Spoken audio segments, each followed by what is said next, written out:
Before the sun cleared the eastern hills, the Nile already looked like a promise being kept. Its surface held the light in quiet bands. A fisherman drew in his net without hurry. Behind the water, the street ran on watchful eyes and careful words. Mud brick houses leaned close. A baker set out baskets of bread that smelled like comfort and survival at once. Children drifted past, bare feet whispering on packed earth. Everything looked ordinary, which was exactly why it could turn dangerous so quickly. A loaf went missing. Not a sack of grain. Not a chest of copper.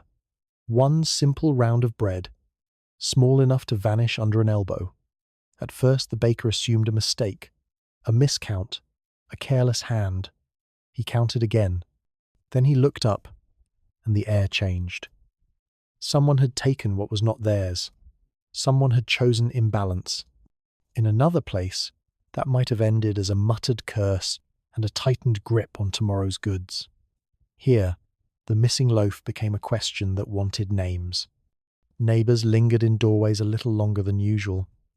A passerby slowed, pretending to fix a sandal. The baker's wife spoke softly, but her voice carried. When an older man offered sympathy, he also offered something else. A memory of who had been near the basket and when.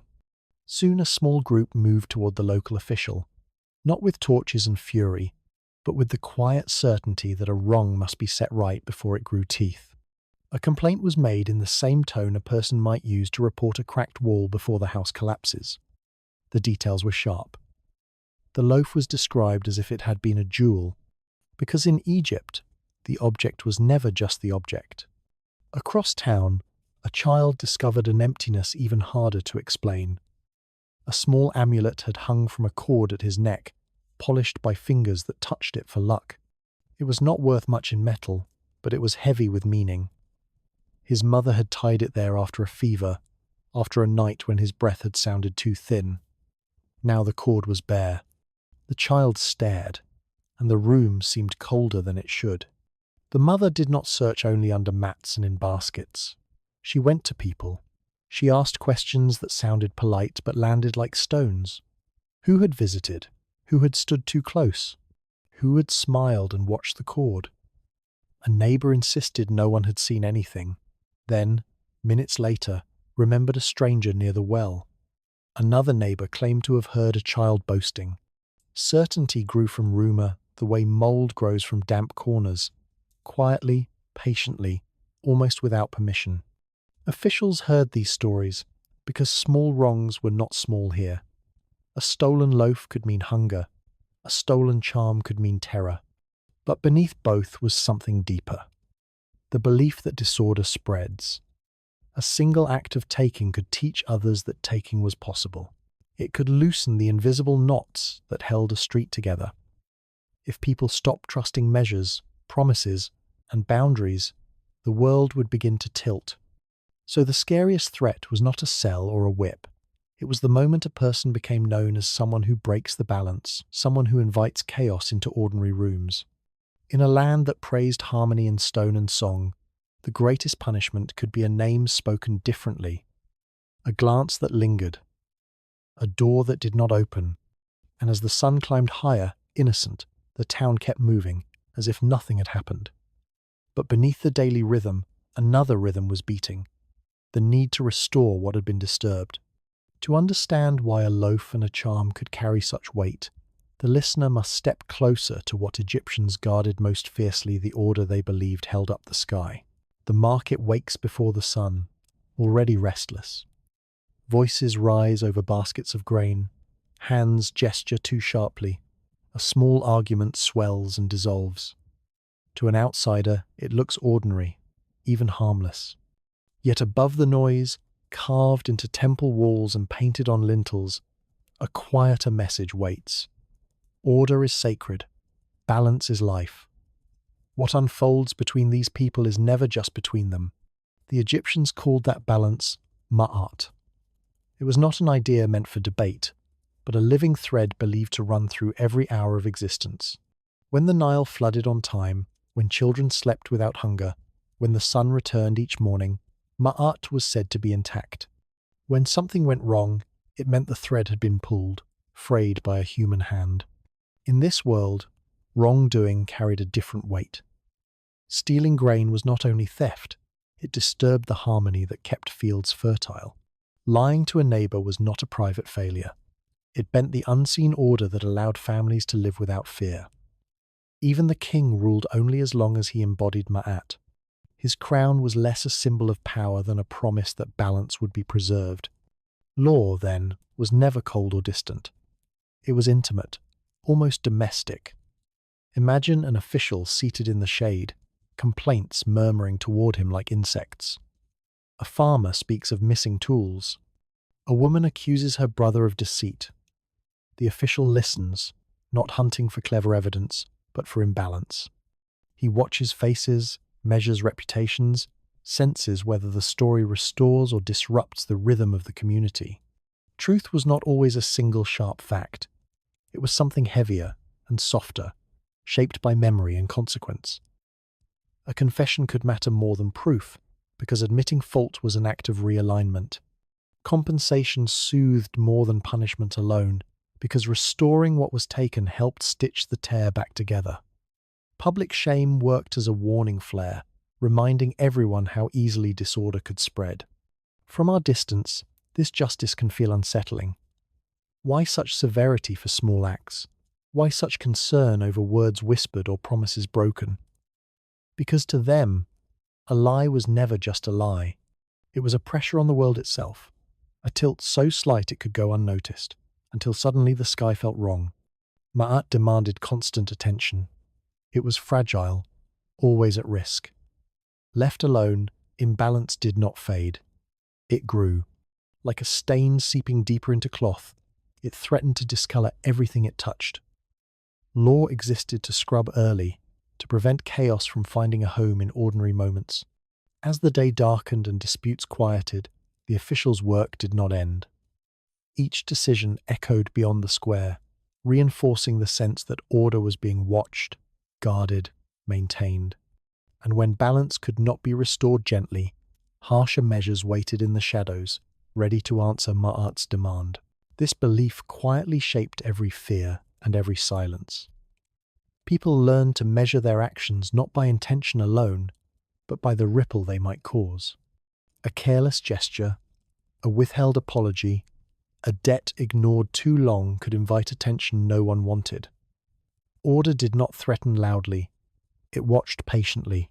And when balance failed to return on its own, when compensation and confession proved insufficient, Ma'at asked for something heavier.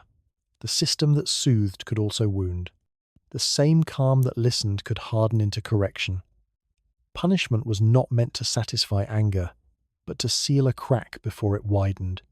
To modern eyes it would seem excessive, even cruel, yet within this framework it felt necessary. Without visible consequence, imbalance might linger, tempting others to test the edge. As night settled over the temples and markets, the message became unmistakable. Harmony had a price, and soon that price would be collected in ways that made even small mistakes feel dangerous. For them, order survived only through remembered pain. Punishment arrived without ceremony, like a cold wind slipping through a doorway left ajar. It did not roar, it whispered. The threat was not blood or spectacle, but certainty. Everyone knew that when balance was judged broken, something had to be taken in return. Beatings were common enough to be understood without explanation. They were measured, public, and unmistakable. A body marked meant a lesson completed. Forced labor went further. It did not end a life quickly. It erased it slowly, grinding years into stone and sand until a name became a memory no one spoke. Mutilation lingered longest. A missing nose or ear outlived the crime itself, a walking reminder that order had teeth. Executions existed, but rarely as passion. They were statements. A body displayed where eyes could not avoid it, transforming fear into obedience. The goal was not revenge. It was prevention. One punishment, carefully seen, could quiet many hands. What unsettles modern listeners is not only the severity, but the range.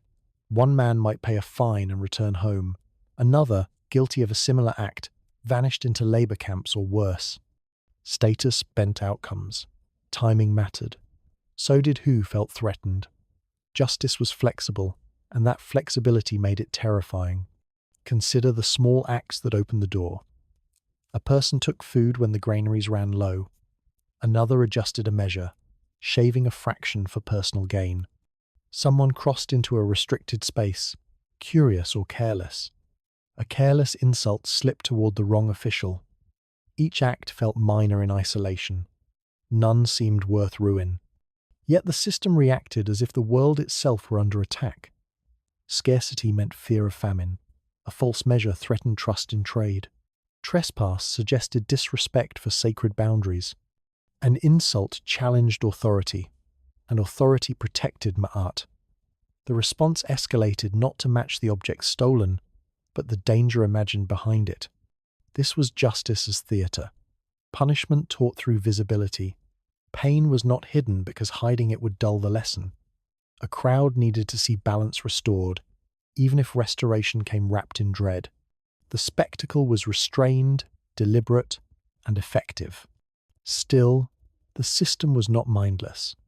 It was pragmatic in ways that feel uncomfortable. If compensation repaired damage, it was accepted. If fear prevented repetition, it was encouraged. Mercy existed, but quietly, without announcement. Severity spoke louder. And yet, crimes continued. People still risked taking grain, still lied, still crossed lines drawn in ink and stone. Knowing the consequences did not erase need, anger, or desperation. Fear could slow a hand, but it could not stop hunger or pride. That lingering question hums beneath every account. If the punishments were so absolute, why disobey at all? The answer waits beyond the acts themselves, hidden in the fragile records left behind. Papyrus fragments, scribal notes, complaints preserved by chance rather than design. To understand the risks people took, we must follow those traces, where law becomes ink and fear becomes history. These records do not shout. They whisper across centuries, incomplete and biased, shaped by those allowed to write. Scribes preserved what authority wanted remembered, not what the punished felt. Gaps appear where voices should be. A broken tablet, a torn scroll, a summary without context. From these absences, patterns emerge. Fear was constant, but so was negotiation. People tested limits because limits shifted. Hunger sharpened courage. Injustice provoked risk. Sometimes punishment missed its mark, striking too hard or too late. When that happened, balance did not return. Resentment pooled quietly. Crime, then, was not ignorance of danger. It was a calculation made in shadow. A choice weighed against survival, pride, or hope. Understanding that calculation requires listening to the records themselves, fragile as breath, because within them lies the uneasy truth that order, no matter how severe, was never absolute. That realization quietly unsettles everything we assume about fear, obedience, and the stories power chooses to keep. The camera no longer lingers on walls or crowds. It drifts inward, toward what survived not by design, but by neglect. Papyrus rolls browned with age, limestone flakes no larger than a hand, shards of pottery stained with hurried ink. These are not monuments. They were never meant to last. Yet here they are, pulled from sand and silence, still carrying weight. In ancient Egypt, writing was power. Those who held a reed pen controlled memory itself. Scribes were trained to record taxes, labor, rations, deliveries. They were accountants of empire. But in doing that work, they also became something else entirely, witnesses. Without intending to, they preserved traces of anger, fear, and wrongdoing that slipped into official routine. Opening these records feels like opening a locked drawer that was never meant to be opened again. A list of tools ends abruptly, followed by a note that something is missing. A worker roster includes a name crossed out, replaced by another, no explanation given. A brief statement describes stolen linen, measured carefully, as if precision might restore balance on its own. Some texts read like courtroom minutes stripped of drama. Names, dates, accusations, decisions. The language is flat, almost bored. Yet beneath that restraint, voices press upward. Someone had to speak to make this mark exist. Someone complained. Someone denied. Someone judged. Many of these records survive only because Egypt's bureaucracy was relentless. Writing followed everything: grain, stone, labor, punishment.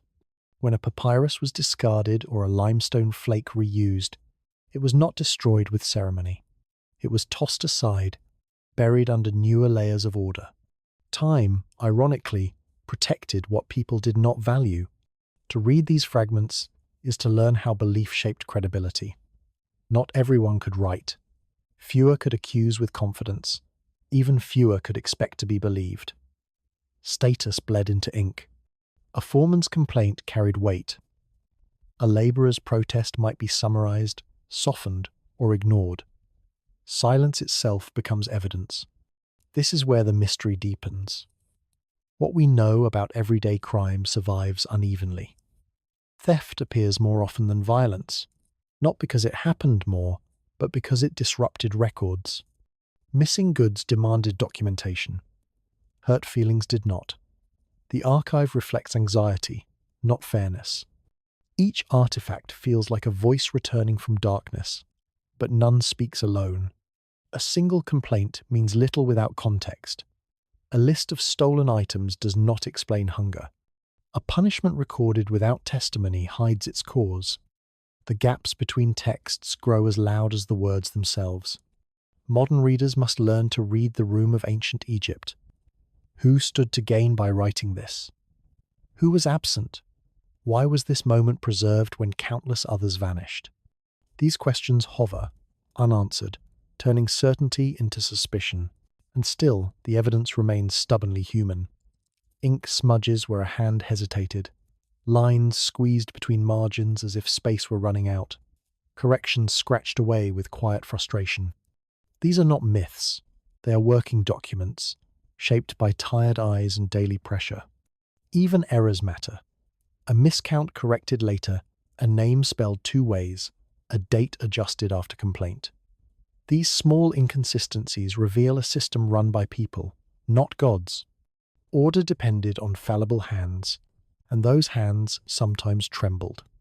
The most revealing crime scene is not a tomb sealed with gold. It is a scrap of stone with a complaint scratched into it, never meant for eternity.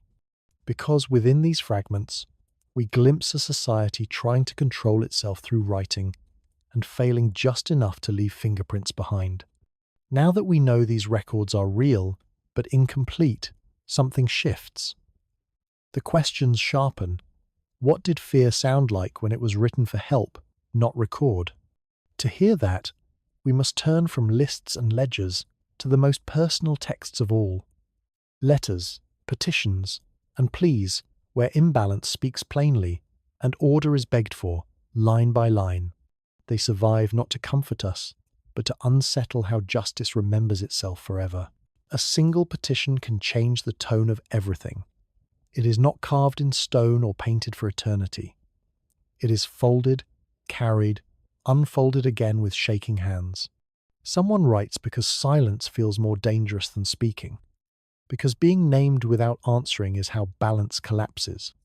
The voice inside the petition is rarely calm.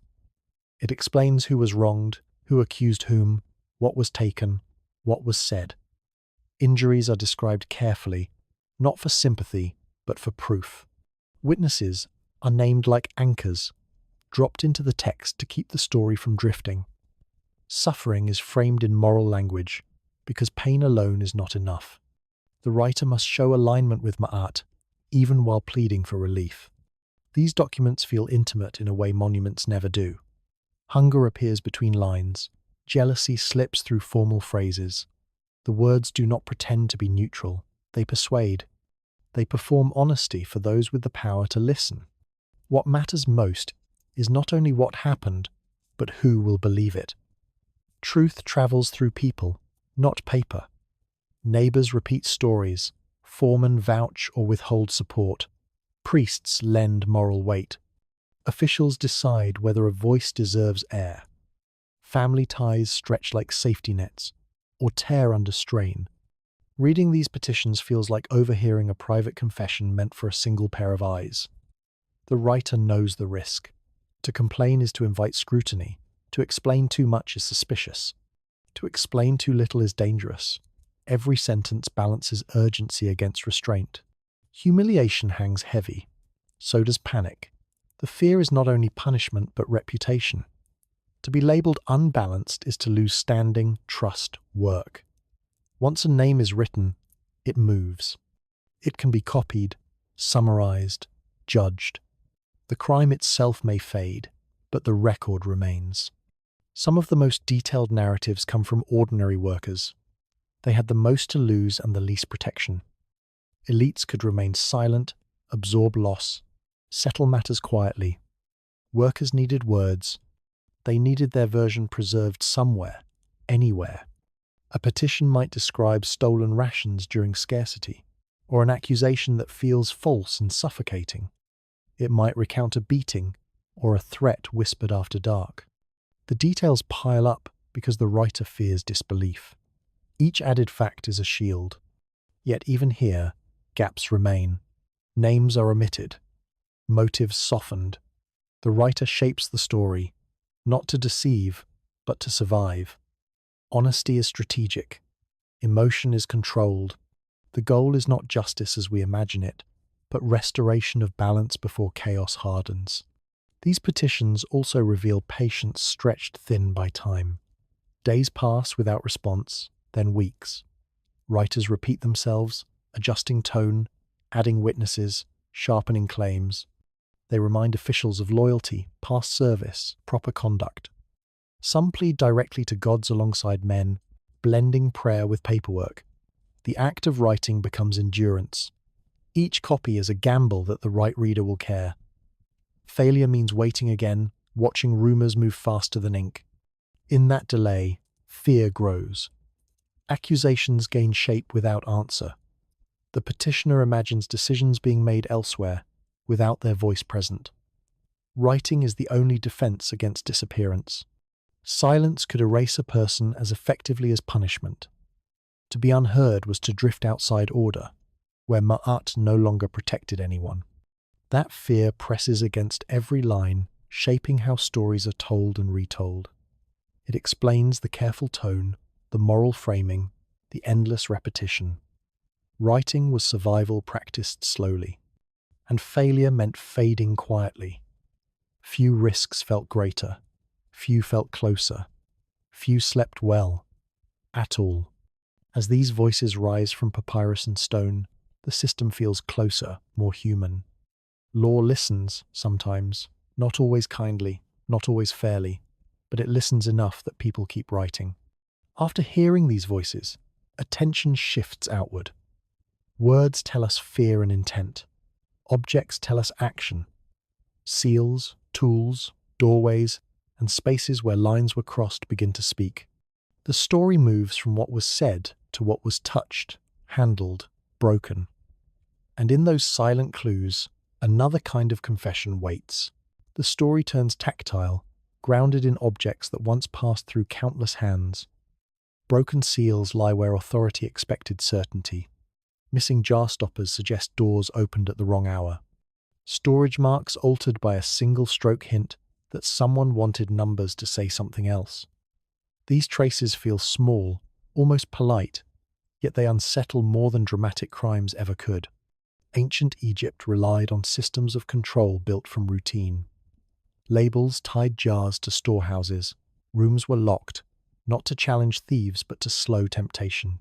Guards watched entrances, while scribes counted and recounted what moved in and out. Order depended on repetition. When everyone followed the system, grain flowed, labor was fed, and calm endured. But systems teach criminals how to hide. A seal could be softened and reset. A weight could be shaved. A mark could be altered just enough to pass inspection. Theft did not always involve force. Often, it involved patience, familiarity, and silence, knowing when guards changed, knowing which scribe trusted which numbers. Archaeology treats these moments like slow-motion detective work. A jar without its stopper raises questions. A ration list that does not match surviving stores demands explanation. An absence matters as much as a presence. Who had access? Who was away? Who benefited when the count came up short? In a world without modern forensics, detail carried enormous weight. Investigators followed patterns, not clues. If grain vanished repeatedly from one location, attention settled there. If shortages appeared after a specific shift, suspicion followed. Reputation narrowed the field.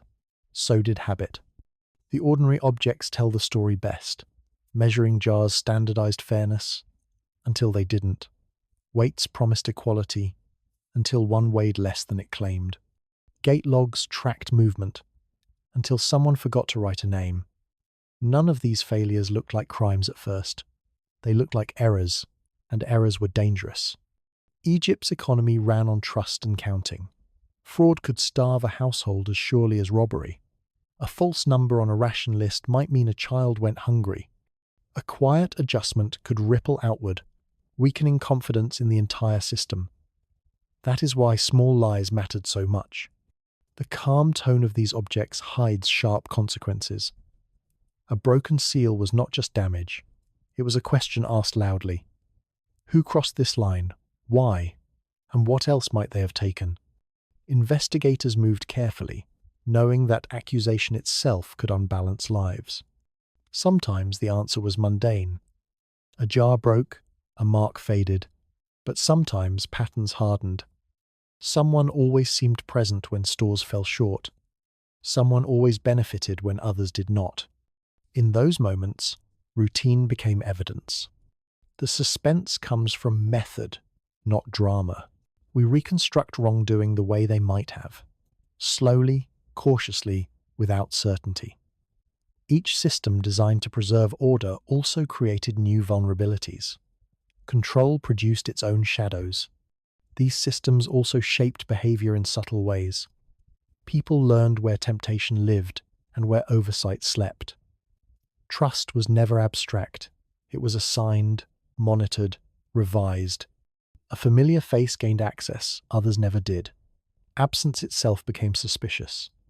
If someone missed a shift, questions formed. If someone prospered quietly, eyes followed. Investigation was communal, slow, and suffocating. Everyone watched because survival depended on it. The line between mistake and crime blurred, and that blur bred fear. Living inside such systems meant knowing that order noticed patterns, even when individuals hoped to pass unseen. Nothing vanished alone. Every object left a shadow, and every shadow invited interpretation. That awareness pressed constantly, shaping silence, caution, and the choices people made long before any crime occurred. It turned routine into pressure every single day there. When life depended on stored grain and recorded rations, nothing was trivial. A small deception could widen into disaster. That understanding followed people into public spaces, where systems met crowds. With evidence and method now clear, the story steps beyond storehouses and records. It moves into markets, alleys, and streets where daily life pressed against order, and where even the smallest offense could ignite fear. The market breathes before anyone notices. Bread baskets steam softly. Fish glisten under a sun that forgives nothing. Linen lies folded like pale water, inviting hands to test its smoothness. This is where life gathers, and where it frays. Petty theft lives here, small enough to deny, common enough to expect. A quick hand closes where an eye turns away. A child sent to fetch oil returns empty, eyes wide, blamed because someone must be. Sellers argue not over wealth, but survival. One missing loaf can tilt a day. The market is a heartbeat and a battlefield. Hunger sharpens pride, pride sharpens anger. When something vanishes, Voices rise quickly. Accusations travel faster than reason. A loss is named aloud, and suddenly the space tightens. People slow their steps. Watching becomes participation. The danger is not always the stolen thing. It is the claim that follows. To say someone stole is to say something larger about who they are. Reputation hangs in the air, fragile as linen thread. Once torn, it rarely mends cleanly. Crowds gather without invitation. Neighbors remember old rumors. Someone recalls a past shortage. Another mentions a glance that lingered too long. Truth competes with memory, and memory often wins. In a market full of witnesses, the truth can still disappear first. Children feel this weight early. They are useful because they are small, fast, and easy to blame. A missing fish becomes a lesson. Fear replaces trust. Tomorrow's errands carry yesterday's suspicion. Officials linger near storerooms, not always intervening, always visible. Their presence is meant to steady hands, but it also sharpens nerves. Temple staff watch offerings with quiet vigilance. Sacred goods are tempting, and punishment there feels heavier. Protection is layered, imperfect, and known to all. Prevention is communal. Eyes track movement. Familiar faces are trusted until they aren't. Strangers feel heavier under scrutiny. Everyone understands the rules even when they are unwritten. Do not linger. Do not count twice. Do not touch what is not yours, or look like you might. Still, theft persists. Need ignores warnings. Opportunity whispers. Sometimes guilt is assumed because it is convenient. A loud accusation can end an argument quickly. An innocent person may pay simply to restore calm. The market remembers. Even when an item is found, the moment lingers. Apologies do little. Suspicion settles quietly, altering how people are greeted, how prices are offered, how credit is extended. Punishment does not always come from officials. It comes from distance. How many small crimes slipped away unnoticed? How many people were marked unfairly? The answers dissolve into noise, lost among voices and bargaining calls. Order here is negotiated minute by minute. As the sun climbs higher, transactions continue. Coins clink. Bread changes hands. Life adapts. Beneath it all, a quiet lesson takes hold. Theft is dangerous not because of what it removes, but because of what it declares. And once that declaration is made, the crowd becomes judge. That pressure pushes behavior into subtler paths. If taking is risky, adjusting becomes safer. Numbers can be bent without hands being seen. Measures can lie without shouting. Some learn to navigate this tension with careful rituals. They greeted loudly, joked openly, displayed emptiness in their baskets. Transparency became armor. Others withdrew, avoiding crowds, trading less, trusting fewer faces. Markets rewarded performance as much as honesty. Looking harmless mattered. Looking desperate invited attention. Looking confident invited envy. Every posture carried risk. People practiced appearing balanced because imbalance attracted eyes. Even generosity could look suspicious. In this way, survival demanded constant self-editing. Not only actions, but expressions, pauses, and tone were measured. The market trained people to manage themselves before managing goods, shaping habits that followed them home long after the stalls were packed away. It quietly decided who belonged and who never truly did. The market calms, but suspicion does not sleep. It simply waits for a quieter crime to surface. Fraud moves quietly through the market, rarely announced, often welcomed. A jug feels lighter than expected. Beer tastes thin, almost apologetic.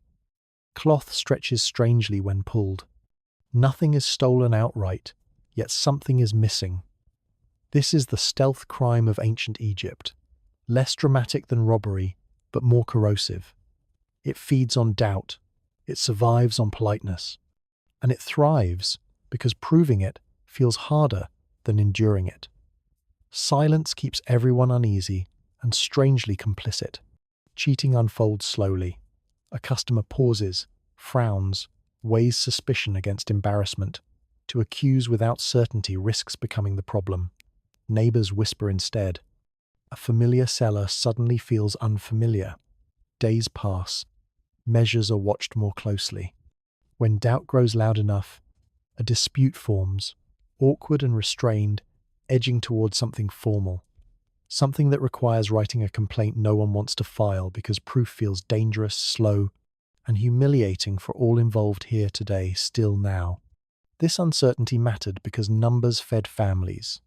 Rations, wages, temple distributions all leaned on accurate accounting. A shaved jug could shrink a winter plan. A stretched cloth could undo careful saving. Fraud hid inside routine, invisible to force, immune to shouting. The damage arrived later, quietly, when cupboards emptied early and blame searched for somewhere safe to land without witnesses, without clarity, without mercy for households already stretched thin by seasons. Taxes, labor, illness, loss. The most unsettling truth was who could do this best. Those trusted to count, store, or write held quiet power. Literacy was protection. Familiarity was access. A scribe's mark could erase shortage or create it. A foreman's tally could bend reality. Trust, once praised as virtue, became opportunity. The system relied on honesty, and that reliance opened a door few could see until patterns emerged, whispers grew, and suspicion crept inward. Slow, careful, relentless, patient. Fraud rarely erupted alone. It surfaced through accumulation, a spoonful missing here, a jug slightly short there, individually harmless, together devastating. Households planned tightly. When numbers lied, plans failed. Hunger followed, anger followed that. Cheating turned neighbors against each other. Because everyone depended on the same fragile arithmetic to survive during scarcity. Festivals, floods, droughts, and sudden demands from authorities counting grain, labor, loyalty, obedience, patience, endurance, hope, tomorrow, itself somehow always delayed, fragile, uncertain. Proving fraud demanded subtlety. Investigators watched routines. They compared tallies. They noticed who resisted recounting, who hurried inspections. Access mattered more than motive. Absence mattered more than alibis. Guilt was inferred from patterns, not confessions. This made the innocent vulnerable and the clever cautious, always adjusting, always blending into normal movement, where habit concealed intent, familiarity softened, suspicion, and routine masked quiet theft. Repeated patiently until discovery, punishment, denial, collapse, repair, forgetting, repetition, again, onward. Customers learned to watch closely without staring. Sellers learned to smile convincingly. Everyone learned that accusation carried risk. To be wrong invited shame. To be right invited enemies. Fraud thrived in this hesitation. It depended on courtesy, on the fear of appearing foolish, on the hope that loss was imagined rather than real, because admitting harm meant confrontation, paperwork, delay, judgment, memory, reputation, imbalance, exposure, consequences, recorded, remembered, retold, magnified, endlessly, publicly, painfully, forever, almost. The most profitable theft was not taking more, but giving less convincingly. It left no empty hands, only quiet shortages. Victims doubted themselves first. By the time certainty arrived, damage was done. Winter plans collapsed, trust thinned, order strained. Fraud proved that harm did not need violence. It needed time and patience, repetition, belief, routine, silence, hunger, fear, acceptance, exhaustion, doubt, delay, distance, restraint, trust, erosion, unnoticed, daily, cumulative, merciless, slow, grinding, ordinary, invisible, lethal. From this quiet corrosion, the story turns outward. When cheating could no longer hide, Tension spilled into bodies and voices. Drink loosened restraint. Disputes became brawls. Disorder surfaced where numbers failed. What fraud whispered, violence shouted. And when shouting began, punishment stopped being subtle, becoming swift, public, and impossible to ignore as crowds gathered, order reacted, and the streets absorbed consequences meant to restore balance immediately, visibly, forcefully, without ambiguity, delay, mercy, explanation, appeal, pause. Night falls, and order loosens. The narrator explores street fights, public drunkenness, harassment, and disturbances that threatened community calm. Instead of sensational violence, the section emphasizes how fragile peace could be in crowded neighborhoods. One insult, one shove, one broken jar, and a quarrel swells into a neighborhood crisis. The audience learns that keeping the peace was not abstract. It protected work schedules, family safety, and temple routines. Order was practical, local, and fragile, maintained by neighbors who understood how quickly noise became danger. At night, voices carried farther, tempers shortened, and watchfulness grew thin.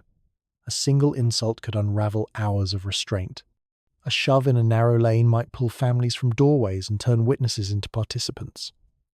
A broken jar spilled more than contents. It spilled accusation. Keeping the peace meant stopping sound before it spread. Loudness itself was suspicious, a sign that control was slipping. This is why reactions could feel harsh. It was not always the harm that alarmed authorities, but the possibility of escalation.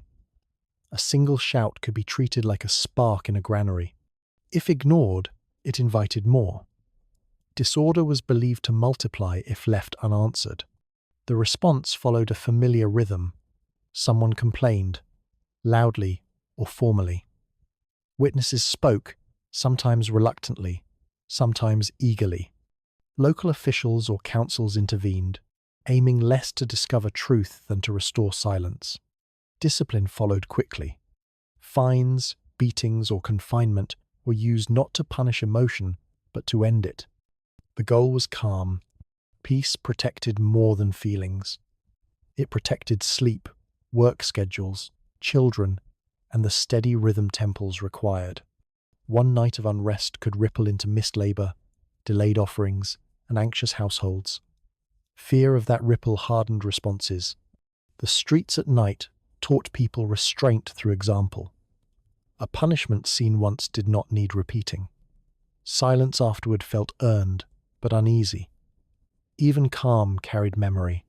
People learned where lines were drawn and how quickly they could be crossed. Night became a test of balance. Most disturbances faded without record, swallowed by routine. Others hardened into examples. Not all danger lived in alleys. Some of the most unsettling crimes unfolded where order was supposed to be absolute. Beyond the streets were controlled worlds with rules, rations, and silence, places building eternity. There, pressure gathered differently. Walls closed in, routines tightened, and secrets had fewer exits. The calm enforced at night prepared people for harsher control by day. What happened when that control slipped inside guarded camps was stranger still. The streets fade here, not into safety, but into something more contained and more dangerous. Order followed workers into their quarters, carrying rules meant to prevent unrest and protect sacred schedules. Yet confinement changed the shape of temptation. Crowding, exhaustion, and proximity turned small grievances heavy. In such places, a whisper could weigh more than a shout.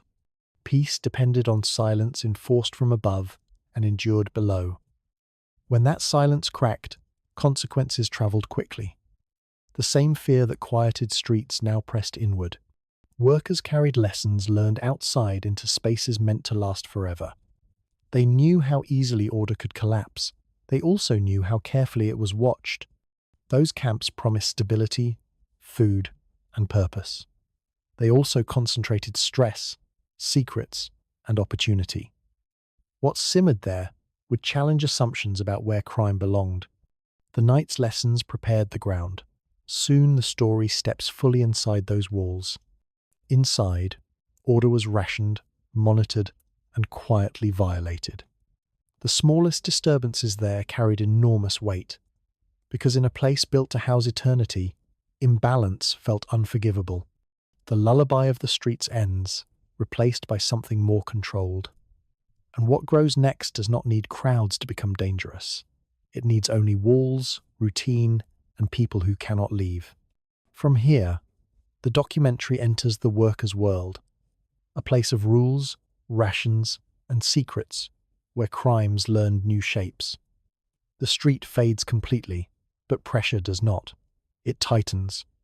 And inside that tightening, the most unexpected offences wait to be revealed. They grow quietly, patiently, behind walls meant to protect eternity, and they will stay hidden long.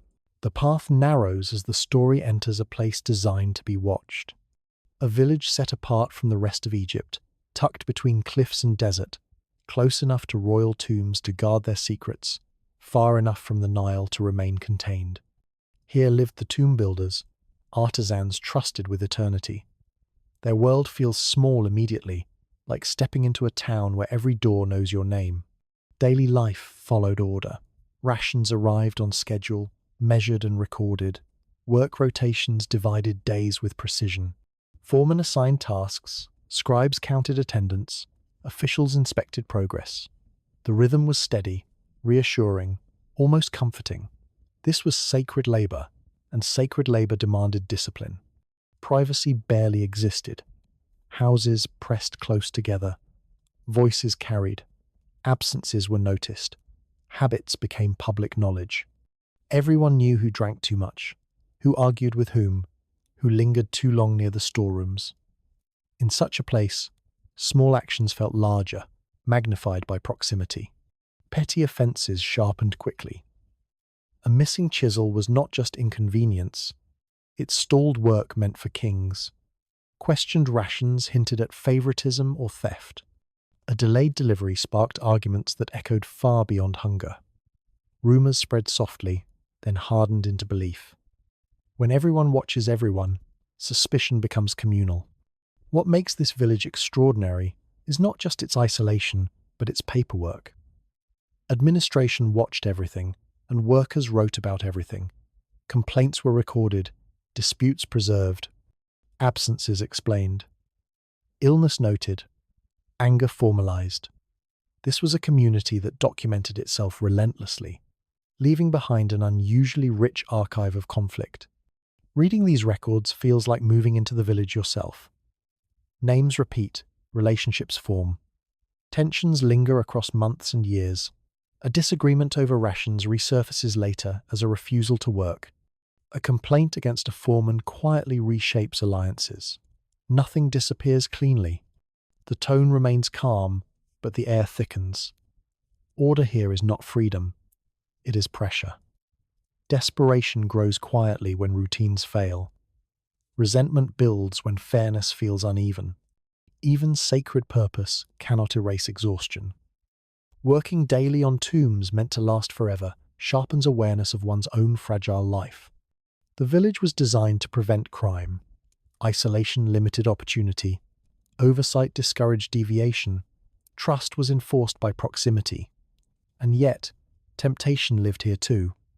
Perhaps more so. Knowledge accumulated. Workers learned where tools were stored, when guards slept, how supplies moved. Familiarity revealed weaknesses.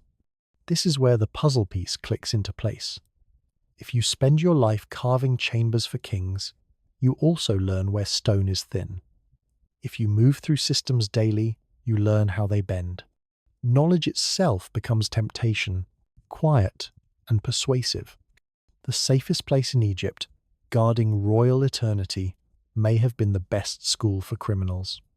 Not because people were worse here, but because they were skilled, trusted, and watched so closely that rebellion had to become subtle before it could grow bold. The records hint at this shift. Complaints grow sharper. Accusations become more daring. Workers speak of injustice openly, knowing their words will be preserved. Writing becomes a tool, not just a record. Order begins to strain. This closed world intensifies everything. Small grudges have nowhere to escape. Anger recirculates. Silence becomes heavy. When relief does not come, pressure seeks release. Viewers can sense what is coming before it arrives. A system this controlled cannot fail quietly. When it breaks, it will do so publicly. And when it does, it will feel shockingly familiar. Because the next chapter is not about secret theft or whispered fraud. It is about refusal. About workers who stopped carving eternity and demanded fairness instead. In a place built to obey without question, obedience itself would soon collapse. The turning point arrives without noise. No shouting, no broken doors, just stillness. Tools are set down, hands fold. Men sit where they are supposed to carve eternity, and nothing moves. For a civilization built on motion and schedule, this pause is unsettling. Hunger sits behind the silence. Rations arrive late, then thinner. Promises repeat, then fade. Workers wait, trusting order, until waiting becomes dangerous. The decision forms slowly, shared through looks and murmured agreement. If they continue, they starve. If they stop, they disrupt something sacred. From above, this looks like crime. Work is abandoned, schedules collapse, ritual timelines slip. Officials fear disorder spreading beyond the village. Tombs unfinished feel like insults to kings and gods alike. But from below, the act feels smaller and heavier at once. It feels like survival. The law speaks of duty. The body speaks of hunger. When the two collide, obedience weakens. The tension builds through stillness. Officials arrive, expecting argument, perhaps fear. Instead, they find quiet resolve. No one runs, no one shouts. The absence of movement unsettles authority more than rebellion ever could. The system depends on predictability, and stillness has none. Responses remain cautious. Force would worsen the imbalance. Beatings could not make empty stomachs work.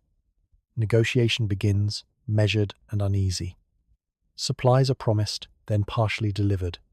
Records are updated. Every word is written down, every delay noted. Authority listens, not because it wishes to, but because the alternative threatens order itself. The hypnotic contrast deepens. This is Egypt, land of monuments and gods, where obedience is carved into stone. Yet even here, power bends when the hands that build eternity refuse to move. Law reveals another face. It is not only punishment, it is compromise disguised as control, authority learning when to retreat without admitting weakness. Days pass. The strike ends quietly. Work resumes. Tools lift. Stone dust returns to the air. Balance appears restored, at least on the surface. Officials record compliance. Schedules adjust. Life continues. But something has changed beneath routine. The workers have learned their weight. Authority has learned its limits. A boundary once invisible now exists, thin but undeniable. Memory settles into the village like fine sand. Knowledge does not vanish. It circulates. If open resistance worked once, what might secrecy achieve? The same understanding of systems, schedules, and weaknesses that fueled protest could serve darker aims. Familiarity breeds possibility.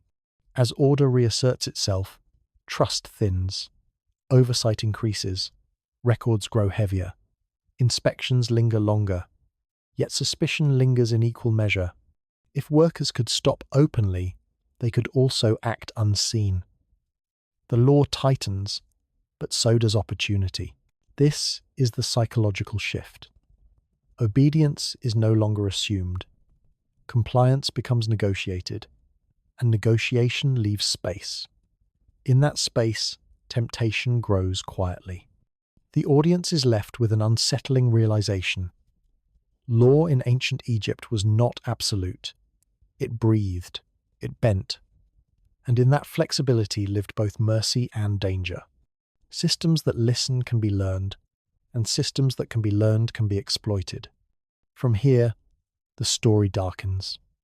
Resistance no longer announces itself. It hides in routine, in access, in knowledge earned through trust. The crimes that follow will not halt work or demand rations. They will slip into shadows, into tombs meant to be sealed forever. Because once you know how power yields, you also know how it can be bypassed. And when the hands that build eternity turn from stone to secrets, even the afterlife becomes vulnerable. What begins as fairness becomes leverage. What begins as listening becomes risk. The village has crossed a line it cannot uncross. Authority remembers, workers remember more. Between them lies a new tension, quiet and enduring. In a place designed for obedience, awareness itself becomes dangerous.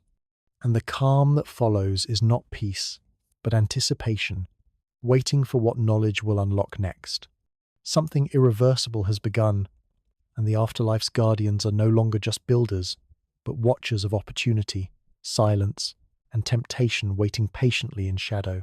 The accusation arrives quietly, wrapped in procedure. No alarms sound, no crowds gather. Instead, there are questions, written carefully, asked behind walls that remember footsteps. Someone notices a seal broken where it should not be. Someone else lists objects missing, small but sacred.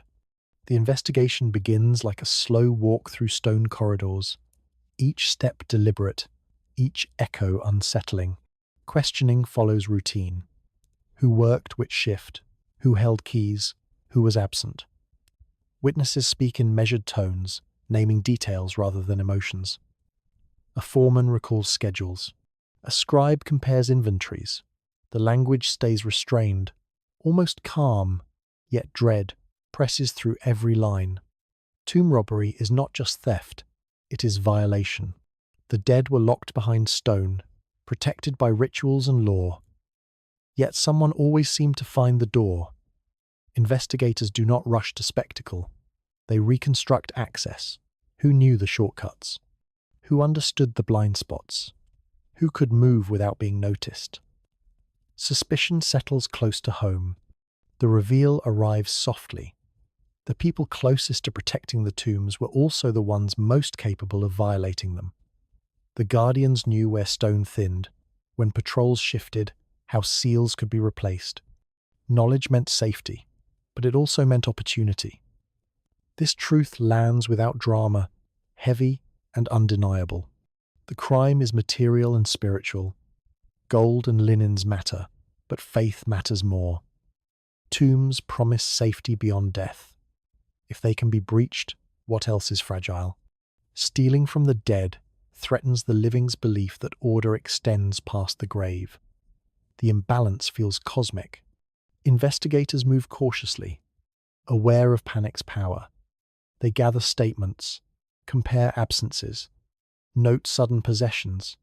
A household acquires new goods too quickly. Someone pays debts unexpectedly. Small changes draw attention. Proof builds from pattern, not confession. Punishment here carries special weight. The crime reaches beyond property, into eternity. Confessions are extracted slowly. Witnesses repeat details until stories align. The process feels endless, grinding. Everyone watches quietly, knowing the outcome will mark more than bodies. It will stain names. The tone remains controlled. There is no chase, only narrowing focus. Corridors lead to chambers, chambers to suspects. The slow method mirrors the crime itself, patient and intimate. Each step deeper increases pressure. When guilt is named, it is devastating. The betrayer is not a stranger. It is someone known, trusted, shared meals with. The community absorbs the shock in silence. Trust fractures. Oversight tightens, yet the damage lingers. The implications widen. If tombs can be violated, so can homes. If guardians can steal from kings, neighbors can steal from neighbors. The boundary between public crime and private betrayal blurs. Fear moves inward. Punishment follows, severe and symbolic. The body is marked to warn others. The name is remembered for the wrong reason. Justice here restores balance through pain, hoping fear will seal what stone could not. Yet questions remain unanswered. How long did it go unnoticed? How many participated silently? How many looked away? The records do not say.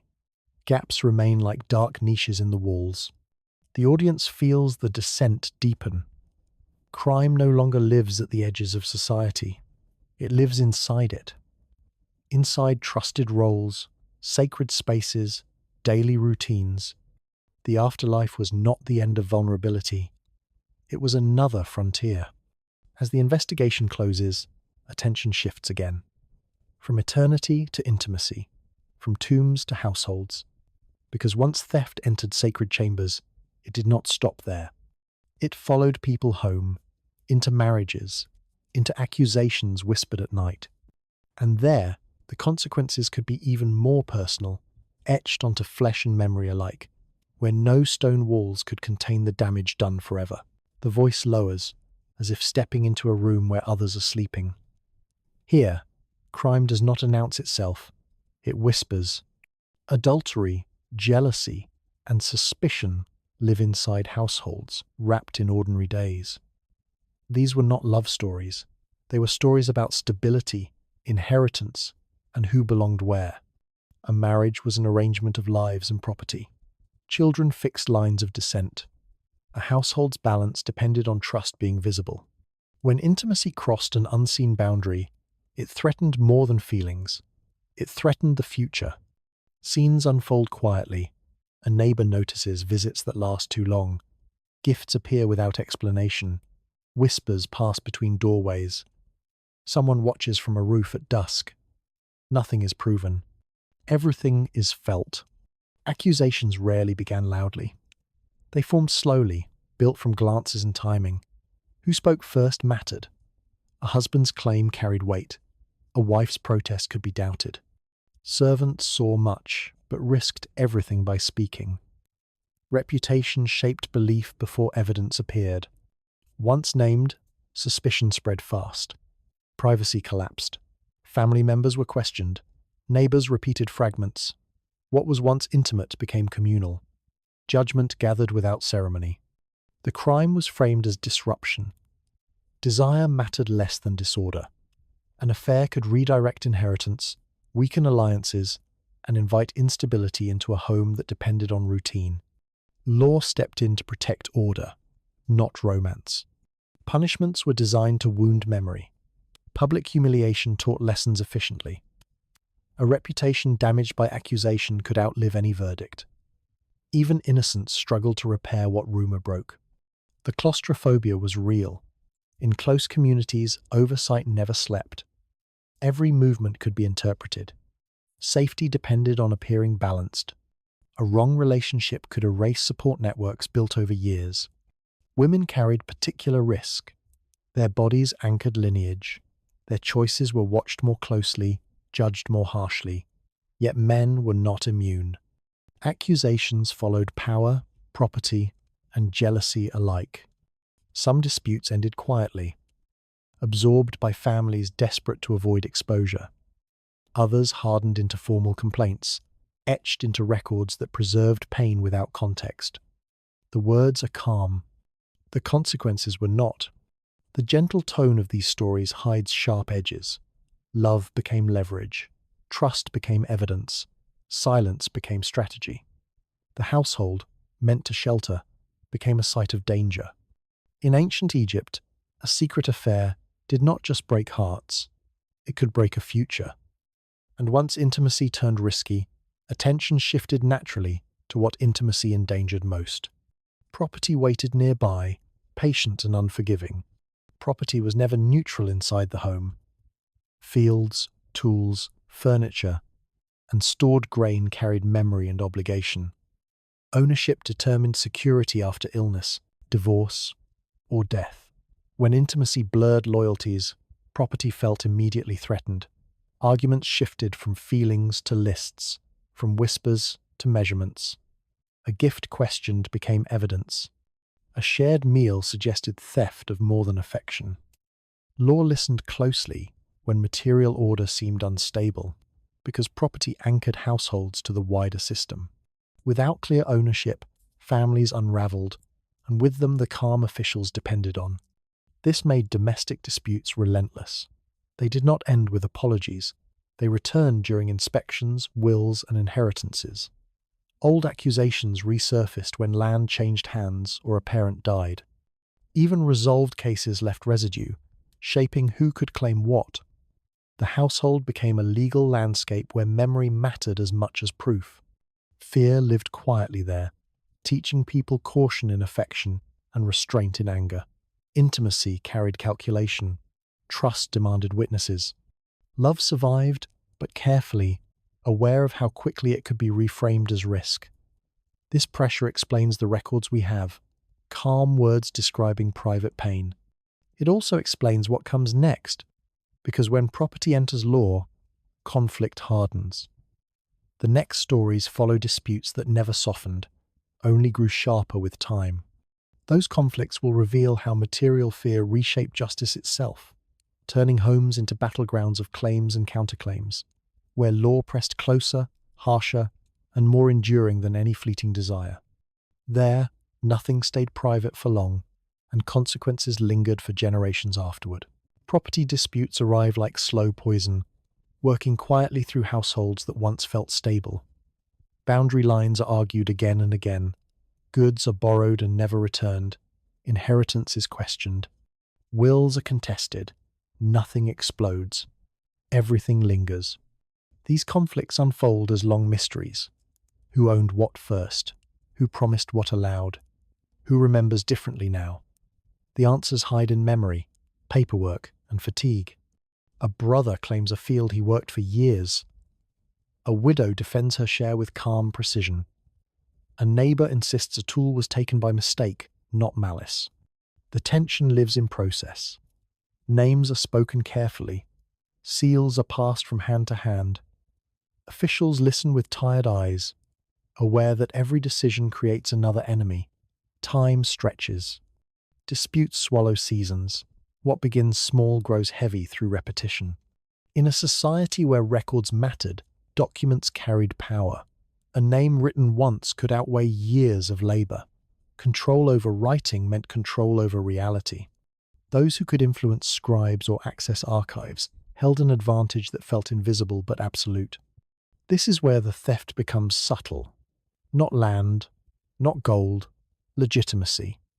The right to say, "This is mine," and be believed. When documents vanish, change, or appear late, outcomes shift. Innocence struggles against ink. Witnesses become currency. People are summoned to remember events long past. Memory bends under pressure. Loyalty whispers. Silence speaks loudly. Truth becomes negotiated rather than discovered. The dread builds quietly. Property disputes rarely end cleanly. They resurface after deaths, during marriages, when boundaries are walked again. Old arguments return with new urgency. Records are reread. Accusations sharpen. The images remain simple. Hands pass seals. Names echo in rooms. Officials weigh claims, knowing resolution will never satisfy everyone. Justice here is endurance, not clarity. Years can be consumed by a single boundary line. Families fracture slowly. Trust erodes. The law listens patiently, but patience does not heal resentment. It preserves it. Some households learn to fight differently. When evidence fails, they reach for other tools. Words meant for gods, rituals meant to bend unseen forces. The shadow of magic begins to appear, not as fantasy, but as strategy. Because when legitimacy cannot be secured through law, people seek it elsewhere. And in that turn, property disputes slip towards something darker, where accusation no longer needs proof, only belief. They wrote letters that sounded calm but carried threats. They repeated claims until repetition felt like truth. They waited officials out, knowing fatigue could decide outcomes. Delay became tactic. Endurance became weapon. Every visit reopened wounds. Property disputes taught people patience of a dangerous kind. Anger learned to sit quietly. Smiles hid calculations. Family meals became negotiations without words. Children absorbed tension without understanding its source. The law did not rush these cases. It documented them. Each complaint added weight. Each witness hardened positions. Resolution, when it came, often felt arbitrary, shaped by who remained standing longest. For many, this slow grind was worse than punishment. It consumed time, labor, and hope. Life paused around unresolved claims. The household existed in suspension, never certain what tomorrow allowed. This is why the final turn feels inevitable. When proof exhausted itself, belief stepped in. Magic offered shortcuts where law stalled. Spells promised clarity. Curses promised justice. Both bypassed witnesses entirely. Officials feared this turn because magic answered no record. It left no seal to inspect. Accusation became invisible, harder to challenge, easier to fear. The boundary between dispute and crime blurred. Property no longer needed to move for harm to occur. Illness, misfortune, and bad luck became evidence. Suspicion followed shadows. And so, from fields and tools, the story drifts toward whispers and rituals. Because when the right to say this is mine could not be secured by law, people sought forces that listened faster, cared less for balance, and punished without appeal. That choice deepened fear, fractured trust, and pulled households into a hidden war where justice felt distant, consequences felt intimate, and belief itself became the sharpest weapon anyone could wield. In that darkness, certainty dissolved, and survival rewrote every rule. Magic enters without fireworks, quiet, intimate, and plausible to those who lived it. The narrator treats it like a household tool, folded into daily fear and hope. Love charms promise loyalty. Protective amulets hang beneath linen. Curses are whispered toward thieves and rivals. Nothing feels strange. Belief is practical, filling gaps where proof cannot. When power feels distant, ritual feels close, held quietly in the palm of ordinary life, waiting patiently for relief or revenge. Tonight, authorities tolerated much of this. Everyday magic soothed, protected, aligned with order. But fear sharpened around rituals that felt secretive, coercive, or threatening. A spell meant to bind another's will crossed a line. Control mattered. Anything hidden could invite imbalance. Officials worried less about gods than disruption. Magic became suspect when it shifted power, when it worked without witnesses, leaving harm unexplained and blame dangerously flexible, able to move wherever fear pointed next, unchecked, alive. Sometimes evidence arrived as misfortune. An argument ends. Illness follows. A child weakens. Crops fail. Coincidence hardens into meaning. Suspicion grows quietly. If harm follows conflict, belief supplies cause. Accusation forms without objects or witnesses. The unseen explains what law cannot. In such moments, magic mirrors fear. Those feeling powerless reach outward. Those feeling exposed grow afraid. Vulnerability sharpens belief. Everyone watches luck closely, waiting to see who misfortune chooses next, knowing choice might not be. The twist hides here. Supernatural claims could be used deliberately. A threat of curse might frighten someone into confession. An accusation of ritual could frame an enemy when facts failed.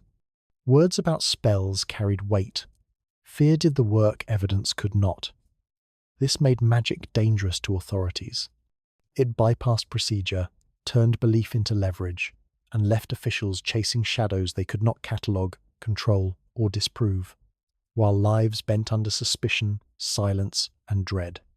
Most cases never reached judgment. They lingered as rumor, a neighbor avoided, a household isolated, illness interpreted, accidents re-examined.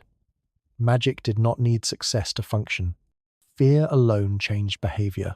People guarded words, they hid objects, they limited contact.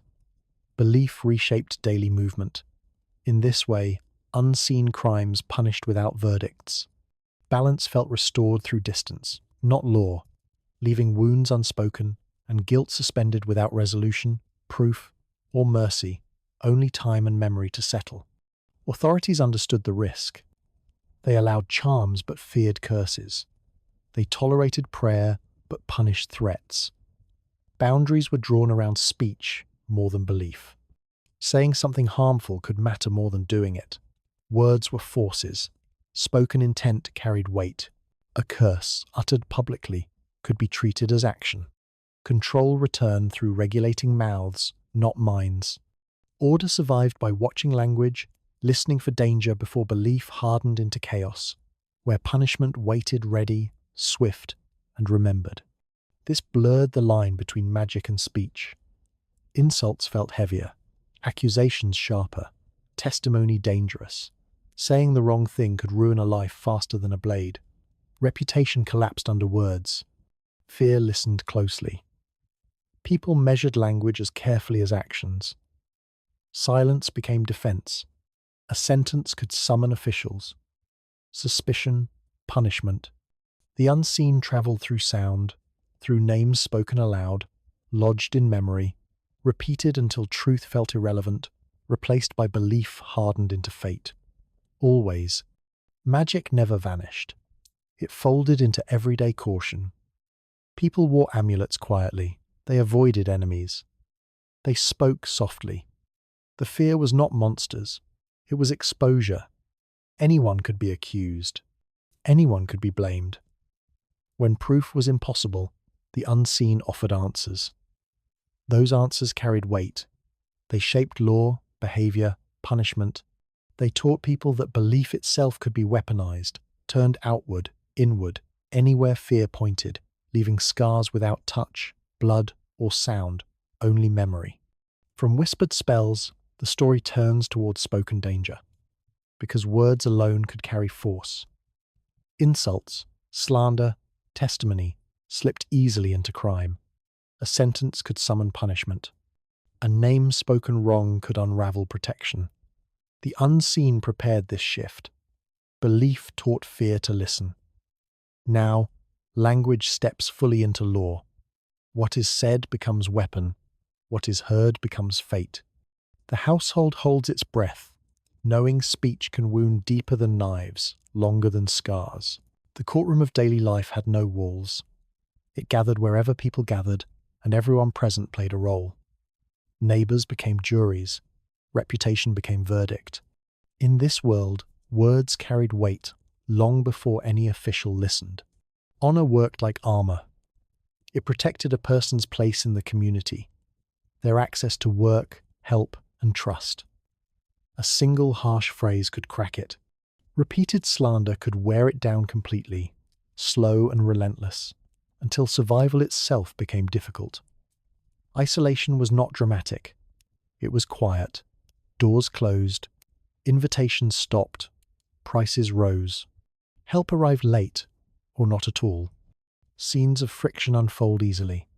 A worker mocked for laziness in front of others. A spouse accused aloud during an argument that spills into the street. A disagreement where the crowd's murmurs sharpen into judgment. No blows are exchanged, yet damage spreads. Words do the work. Public humiliation functioned as punishment even without law. Laughter stung. Accusation lingered. Being spoken about meant being shaped by others' mouths. The community absorbed the story and repeated it, smoothing its edges until it felt true enough. Speech was not treated as harmless. In a culture devoted to order, words that stirred conflict were seen as actions that created disorder. An insult could provoke retaliation. Retaliation could spiral. Officials watched closely, not for hurt feelings but for disruption. The hypnotic danger lived in ordinary dialogue. A careless comment made in frustration. A joke that landed wrong. A complaint phrased too sharply. Any of these could summon attention. Once noticed, words did not fade. They accumulated. Rumor traveled faster than boats on the Nile. It moved without permission, changing shape as it went. Defending oneself was difficult because denial sounded like guilt and silence looked like confirmation. The safest response was often restraint, yet restraint could also be read as weakness. The crowd mattered. Speaking privately carried less risk than speaking publicly. Volume transformed speech into spectacle. Once an accusation was heard by many, it gained force. Even if retracted later, its echo remained. People learned to measure language carefully. Complaints were softened, accusations framed as questions, anger swallowed, not because emotions were weaker, but because consequences were known. Speech required discipline. Repeated slander functioned like slow violence. It did not wound all at once. It eroded standing. It altered how others behaved. Over time, it could force someone out of work, out of alliances, out of safety. Law might never intervene because the damage felt invisible. Yet authorities did intervene when speech threatened wider calm. Loud disputes, repeated insults, accusations that inflamed crowds drew attention. The goal was not to decide who was right, but to stop escalation. Silence restored balance. Living under this pressure shaped behavior deeply. People rehearsed words before speaking. They avoided naming others directly. They used intermediaries. They learned when to walk away. Survival depended on managing not just actions, but sound. The tension never vanished. It hovered in conversations, in pauses, in glances exchanged before someone spoke. Everyone understood the risk. A sentence could reshape a life. This is why testimony carried such weight. If ordinary speech could wound, speaking before officials could destroy. Once words entered record, they hardened. Lies there did not drift away. They waited. And so, as speech reveals itself as dangerous, the story narrows toward its sharpest edge. Testimony. Because when words were written, repeated, and judged, they gained teeth. A lie spoken casually might harm reputation. A lie spoken officially could become a crime all its own. Testimony sat at the center of justice, and because of that, it tempted misuse. When words could decide punishment, compensation, or ruin, truth became something people shaped carefully. Speaking before officials was not simply recounting events. It was choosing which version of yourself and others would survive. False accusation did not always begin with malice. Fear pushed it forward. A person facing punishment might redirect blame. A family member might soften details to protect blood. Loyalty bent memory. Hunger sharpened it. The line between survival and deception blurred easily. The tension unfolds through collision. Two stories are told. Both sound complete. Both carry emotion. Each includes witnesses who remember just enough. Officials listen, comparing tone as much as content. Consistency matters. So does status. So does how confidently someone speaks. Credibility becomes performance. This is where unease grows. What if the wrong person simply sounds more believable? What if calm delivery outweighs lived truth? Systems meant to restore order begin rewarding narrative skill. The law listens for coherence, not certainty. Officials weigh details patiently. Does the story change? Do witnesses agree? Has the speaker complained before? Community standing presses quietly on decisions. Someone known as steady gains advantage. Someone known as troublesome struggles.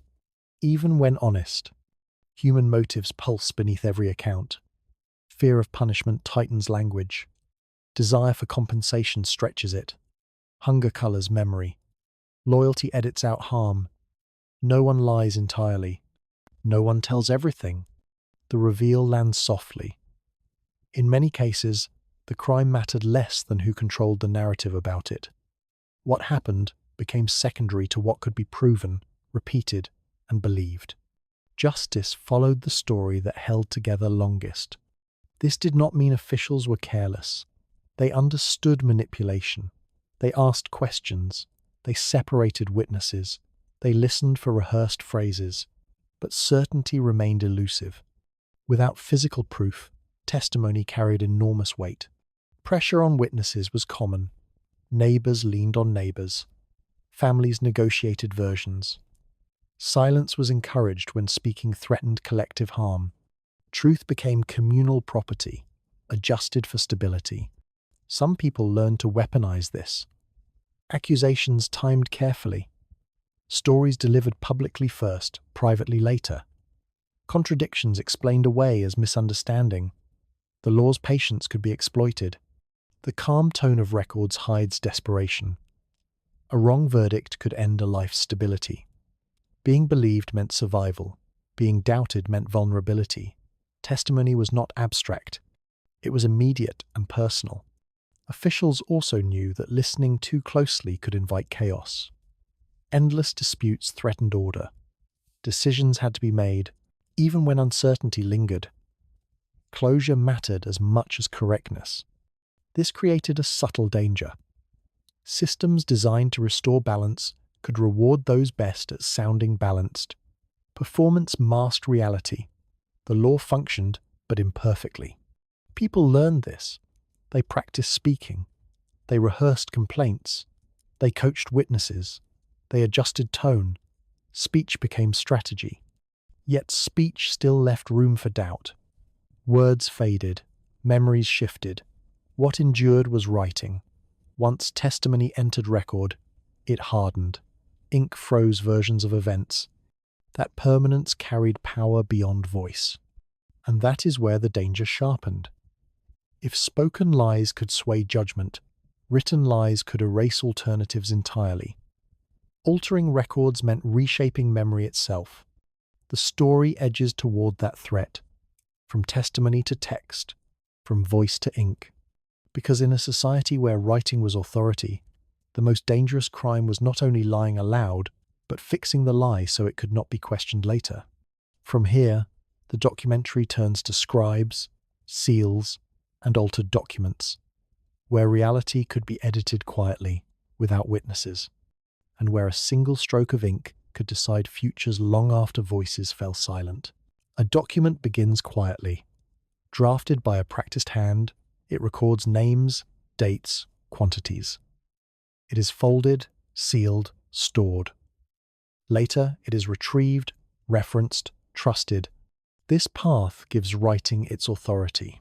Once something enters record, it gains weight beyond voice or memory. It becomes stable, dependable, real. But this path can be sabotaged. A seal can be lifted and reset. An entry can be altered subtly. A line can be omitted without notice. A name can be written where it does not belong. None of this requires force.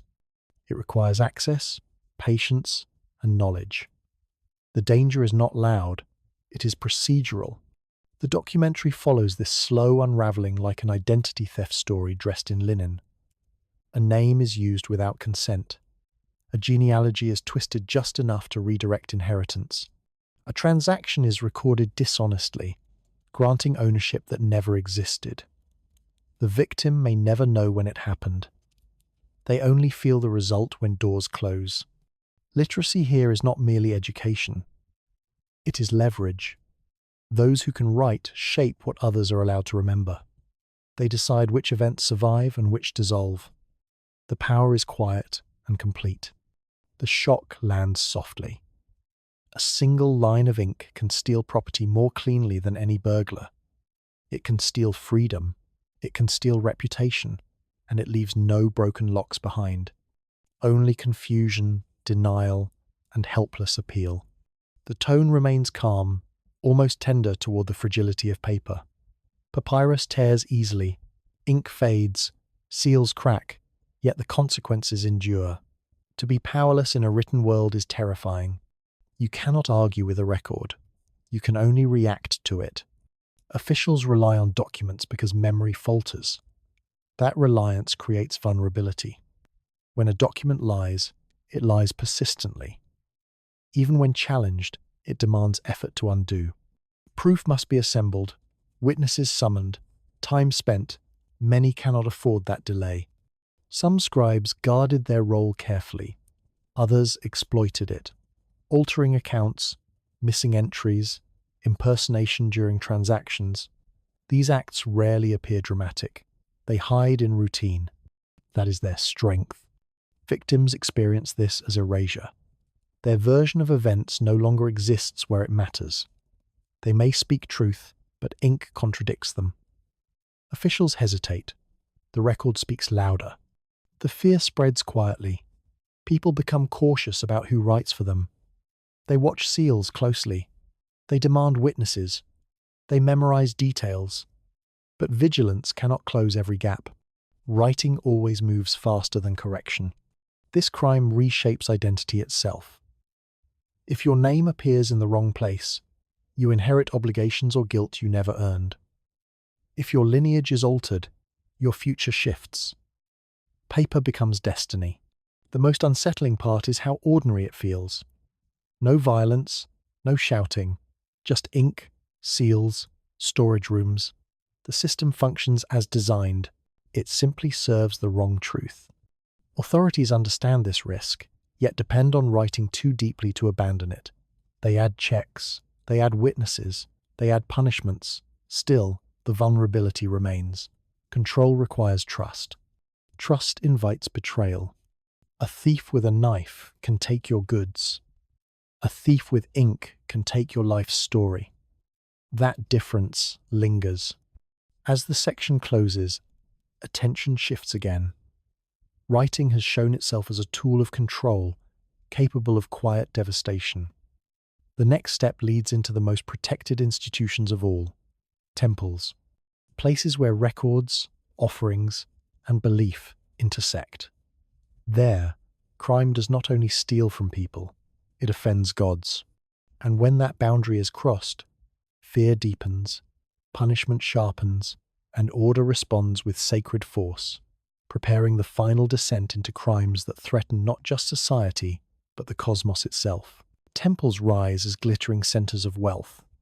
Food, oil, linen, precious materials, livestock, offerings arriving daily.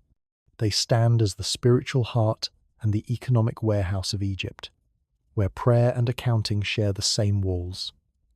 This quiet contradiction shapes everything that follows. The narrator frames them not as distant sanctuaries, but as working spaces humming with routine.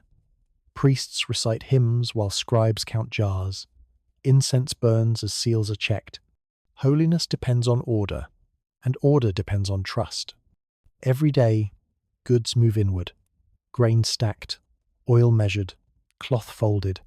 Offerings meant for gods linger in storerooms, waiting for ritual. The scale is immense. No household could rival it. Temples fed cities, paid workers, and stabilized economies. That made them irresistible. A place built for holiness still needed guards, inventories, and administrators. Temptation never left. It only learned to walk quietly.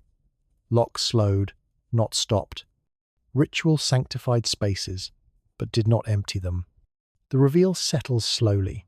Sacred spaces were vulnerable not only to outsiders, but to insiders. The people closest to ritual purity handled keys, tallies, and access. They moved freely where others bowed. Familiarity dissolved barriers. Knowledge mapped blind spots. The chill arrives without spectacle. The ones trusted to protect offerings sometimes found temptation easiest to justify. A jar borrowed briefly. A seal loosened once. A count adjusted quietly. Nothing vanished loudly. Everything slipped slightly out of balance. Stealing from a god was not merely theft. It was an invitation for cosmic retaliation. That belief carried weight. Even suspicion could chill a room. Illness felt meaningful. Accidents felt watched. Fear did not need proof. The narrator lingers on the hush of a storeroom. Shelves packed tightly, lamps burning low, the unbearable loudness of a missing seal. Once noticed, absence roared, questions multiplied. Who entered? Who counted? Who signed? Investigations remained procedural. Inventories compared. Shifts reviewed. Hands traced. Suspicion stayed measured. Punishment loomed, but accusation demanded care. To name guilt lightly risked imbalance spreading. Better to move slowly, even as dread thickened. What unsettled communities most was betrayal. Outsiders breaking in felt expected. Insiders breaking trust felt dangerous. If purity could be compromised, what else was safe? Faith wavered quietly. Temples responded by tightening control. More counts, more witnesses, more records. The system adapted, as it always did. Yet every added layer revealed how much depended on belief. Order survived not because theft vanished, but because fear restrained it. The audience feels the tension without gore, just the idea that sacred wealth could be touched, that a god's storehouse might be the easiest place to steal. That thought lingers. Because once crime enters a holy place, its reach widens. If offerings can vanish, animals can suffer. Life dedicated to ritual becomes vulnerable. Harm there is not only illegal, but contaminating. From temple wealth, the story turns towards sacred life, the creatures tended for gods, the rituals that fed eternity. Because when crime touches them, punishment sharpens and fear deepens. Something pure is believed to have been broken. That belief shaped reactions. Officials moved carefully, knowing outrage could spiral. Priests spoke softly. Guards watched closer. The silence around temples thickened. Everyone listened for imbalance. Sacred crime did not need spectacle to terrify. It threatened harvests, births, floods, and sunrise itself. If gods withdrew, nothing compensated. Theft became existential. This weight explains the restraint. Punishment here was meant to reassure, to show that order still watched. That contamination could be contained. Fear answered fear. As the section closes, the camera drifts inward, from goods to lives, because the next crimes would not steal objects alone. They would harm living beings bound to ritual. And that kind of violation carried consequences heavier than gold. It moved beyond property into purity, beyond theft into contamination. The story prepares to enter that darker space, where crime against gods became crime against life itself, and fear no longer stayed quiet. The hush deepens, and the temple's shadows wait for the next transgression. Silence holds. Animals enter the story without sentiment. They are not pets or symbols meant to soften the mood. They are assets, offerings, and in certain contexts, living extensions of the sacred. Their presence blurs the line between daily labor and divine order, making every interaction feel watched. Livestock fed households and temples alike. Cattle, goats, birds, and oxen represented wealth measured in breath and movement. To lose one was not inconvenience, it was destabilization. When animals were tied to ritual, the stakes multiplied. A missing creature became an accusation before it became a question. The tightening begins quietly. A stable stands emptier than expected. A herder hesitates when asked to count. An animal arrives injured, and no one remembers how. Carelessness hardens into suspicion. Suspicion edges towards sacrilege. Some animals carried deeper weight. In certain places and times, specific creatures were associated with divine presence. They were not gods themselves, but vessels of attention. Harm there felt personal. To wound such an animal was to touch the boundary between human error and cosmic offense. Communities reacted fiercely, not always consistently, but intensely. Belief varied by region and era, yet fear unified response. Divine anger was imagined as contagious. Illness, drought, and misfortune could follow disrespect. Punishment became reassurance. Accusations did not require proof. Perception mattered. A careless strike, an impatient shove, a joke spoken too loudly. The animal became a witness that could not speak, only suffer. Interpretation filled the silence. The mood stays eerie and soft. The animal stands as a living boundary, breathing calmly, unaware of the meaning placed upon it. Its vulnerability magnifies human fear. People watch their hands. They lower their voices. They act carefully, knowing even accident can be reinterpreted as intent. Livestock theft carried double weight. It was property crime and ritual threat. A stolen animal disrupted offerings, schedules, and trust. Investigations followed familiar paths. Access, absence, benefit. Yet emotion ran hotter. Theft here felt like provocation. Cruelty accusations were especially volatile. Harm suggested disrespect. Disrespect invited disorder. Communities moved quickly to isolate perceived offenders. Better to punish wrongly than risk divine silence. This urgency explains the severity of reaction. Law intertwined with belief. Officials balanced procedure with fear management. Calm responses signaled control. Delay risked panic. Animals taught boundaries early. Children learned which creatures to avoid, which to honor, which to fear. These lessons carried weight beyond logic. They shaped reflex. The narrator treats this not as superstition, but psychology. Shared fear created cohesion. Protecting sacred life protected social order. Violations threatened everyone. Yet the boundary was fragile. Animals lived among people. Accidents happened. Hunger pressed. Desperation tempted theft. Each incident tested belief. When harm occurred, communities listened for signs. Did illness follow? Did storms gather? Meaning attached itself quickly. Once attached, it resisted removal. The section edges toward a darker realization. If harming sacred life was dangerous, then violating sacred death was worse. Animals marked the living boundary. Tombs guarded the eternal one. The fear that surrounded ritual creatures prepared people for something deeper. Respect learned here extended into burial grounds.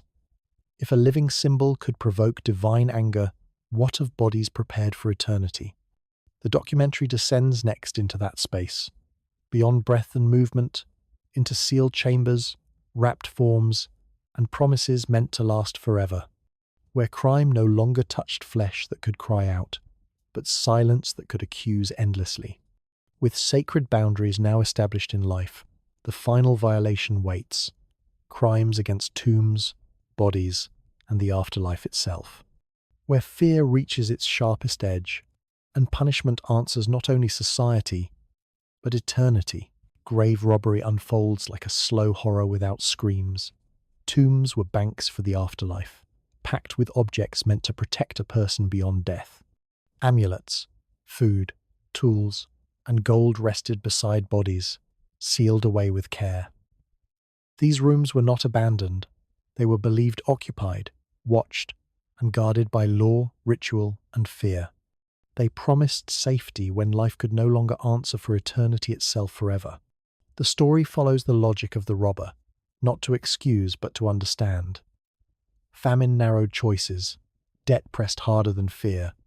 Opportunity appeared where patrols thinned and seals aged. Knowledge mattered most.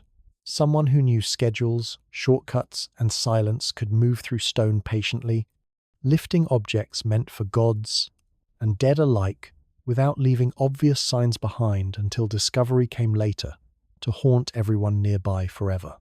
The logic of the community moved differently. Outrage spread first, then terror. If tombs could be opened, what was truly protected? Families felt exposed. Faith trembled quietly. The broken seal mattered more than missing gold. It announced that boundaries failed, that promises could be violated, that the dead might wander unguarded through a world that assumed safety extended beyond life and memory into eternity itself again alone.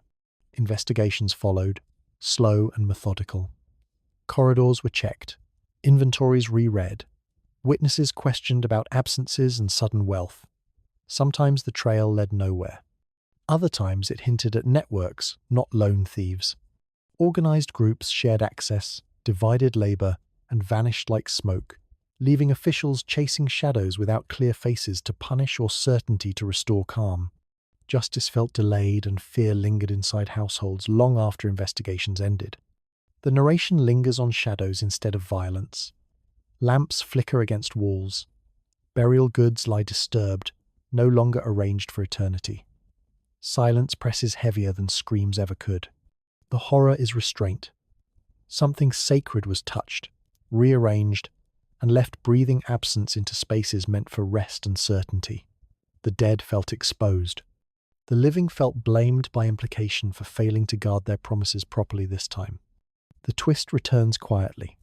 Some robbers were not desperate outsiders, but skilled insiders, moving between roles. Guards, workers, or scribes sometimes blurred lines. Knowledge accumulated, passed, traded. Justice struggled against familiarity. Punishing one person did not end a network that adapted and waited for opportunities after fear cooled and attention drifted elsewhere. This made enforcement exhausting and uncertain at best for officials tasked with balance alone daily. The section widens its lens. Who enforced law in such a world? How did justice work on the ground? Councils, guards, and officials existed, but certainty did not. Enforcement meant presence, memory, and negotiation, not omniscience. Fear filled the gaps. Punishment followed examples. Stories warned more than patrols. Order was stitched repeatedly after every breach, never seamlessly, only sufficiently to continue the next day without panic spreading. After the worst violations are seen, the story turns toward enforcement itself. Police, councils, judges, all imperfect. The attempt to stitch order back together becomes the focus. Because crime revealed cracks, but response revealed character in the civilization that survived through adjustment rather than purity, and through fear rather than certainty. The law adapted even when shaken by grave crimes against eternity itself and belief alone together. Order did not return cleanly. It limped forward, held together by memory of punishment and hope of protection. People continued to fear tombs broken and seals lifted. That fear shaped behavior more reliably than law ever could, because belief ran deeper than enforcement alone. This left justice human and visibly strained under pressure from scarcity and fear. The response mattered even when imperfect to survival itself then. The documentary now turns fully toward those responses. Toward patrols, councils, judges, and the uneasy mechanics of enforcement. After seeing the worst violations, the question remains: how did Egypt actually police itself? And how did justice function day by day when fear and faith collided with hunger and opportunity? The answer waits next in those who enforced order on the ground without certainty or perfection ever present. Law enforcement in ancient Egypt did not march in uniform lines. It existed as a patchwork, stitched together from necessity. Local guards watched gates and storehouses. Temple personnel protected offerings and records. Worksite officials tracked attendance and tools. Desert patrol groups followed movement along roads and borders. Authority appeared wherever it could reach, then faded where it could not. The narrator frames policing as practical rather than ideal. Most order was maintained close to home. Neighbors watched neighbors. Disputes were reported upward only when they grew loud or dangerous. Officials responded because unrest spread quickly, and silence mattered. There was no distant force waiting to intervene. Control depended on proximity. Scenes unfold quietly. A guard stands at a gate longer than usual. A seal hangs from a belt, visible but unspoken. A name is written down after a conversation ends. These small details matter. They signal who belongs, who moves freely, who is noticed. Because communities were tight-knit, enforcement often began with observation rather than force. Gossip functioned as early warning. Someone noticed extra goods. Someone saw a door opened at night. Someone heard words that felt wrong. Speaking carried risk, but staying silent could be worse. Order relied on people choosing to report. This made privacy rare. Movement was visible, habits were known. Absence stood out. Accusations gained power because they emerged from familiarity.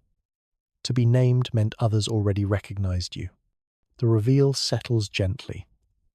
The first step of justice was rarely an arrest. It was a neighbor deciding to speak. That decision set everything in motion. Once words left a mouth, Authority followed. Officials listened carefully. They asked questions. They compared accounts. They did not rush. Force was expensive and disruptive. Better to restore calm through inquiry. Guards escorted when needed. Suspects were summoned, not seized. The tone remains hypnotic, focused on process. A person accused might be asked to wait, another to return later. Records were checked, witnesses called quietly. The machinery warmed slowly, but once engaged, it was difficult to stop. Enforcement blurred roles. A foreman acted as investigator. A priest functioned as judge. A guard delivered messages. Authority shifted shape depending on context. This flexibility kept order alive, but it also created uncertainty. Accusation did not guarantee punishment. It guaranteed attention. That attention could resolve a misunderstanding or harden suspicion. Everything depended on how the next steps unfolded. The audience senses the larger machine preparing to move. Once someone was named, where did they go? Who heard the case? Who decided what mattered? The path ahead narrowed. Policing here was not separate from community. It was embedded within it. That closeness deterred crime and magnified fear. Everyone understood that missteps would be noticed, discussed, remembered. At the same time, enforcement relied on trust. Officials believed what they heard because they had to. Verification was limited. This made credibility precious and dangerous. A respected voice could steer outcomes. Guards were not omnipresent. They appeared at choke points, markets, storehouses, routes through desert. Elsewhere, order depended on social pressure. This unevenness shaped behavior. Crime hid where watching thinned. The system functioned because most people complied. Fear of attention worked better than force. Punishment existed, but visibility mattered more. Examples traveled farther than patrols. This created a constant low tension. People lived aware that justice could be summoned quickly. A word spoken, a name written, a guard informed. The process began. As the section closes, the question sharpens. Once enforcement engaged, who decided truth? Where did disputes end up? What happened when stories collided under pressure? With policing introduced, the narrative moves inward, into councils, hearings, and decision-making. Places where voices competed, status weighed heavily, and order depended not on certainty, but on judgment. Courts did not look like buildings set apart from life. They appeared wherever authority gathered. Councils formed in shaded spaces. Officials sat together, supervisors nearby, sometimes a senior administrator presiding quietly. Justice arrived as a meeting, not a monument. Hearings felt human and tense. Complaints were read aloud, words chosen carefully because sound carried consequence. Witnesses stepped forward, hands still, voices controlled. Oaths were sworn to anchor speech to order.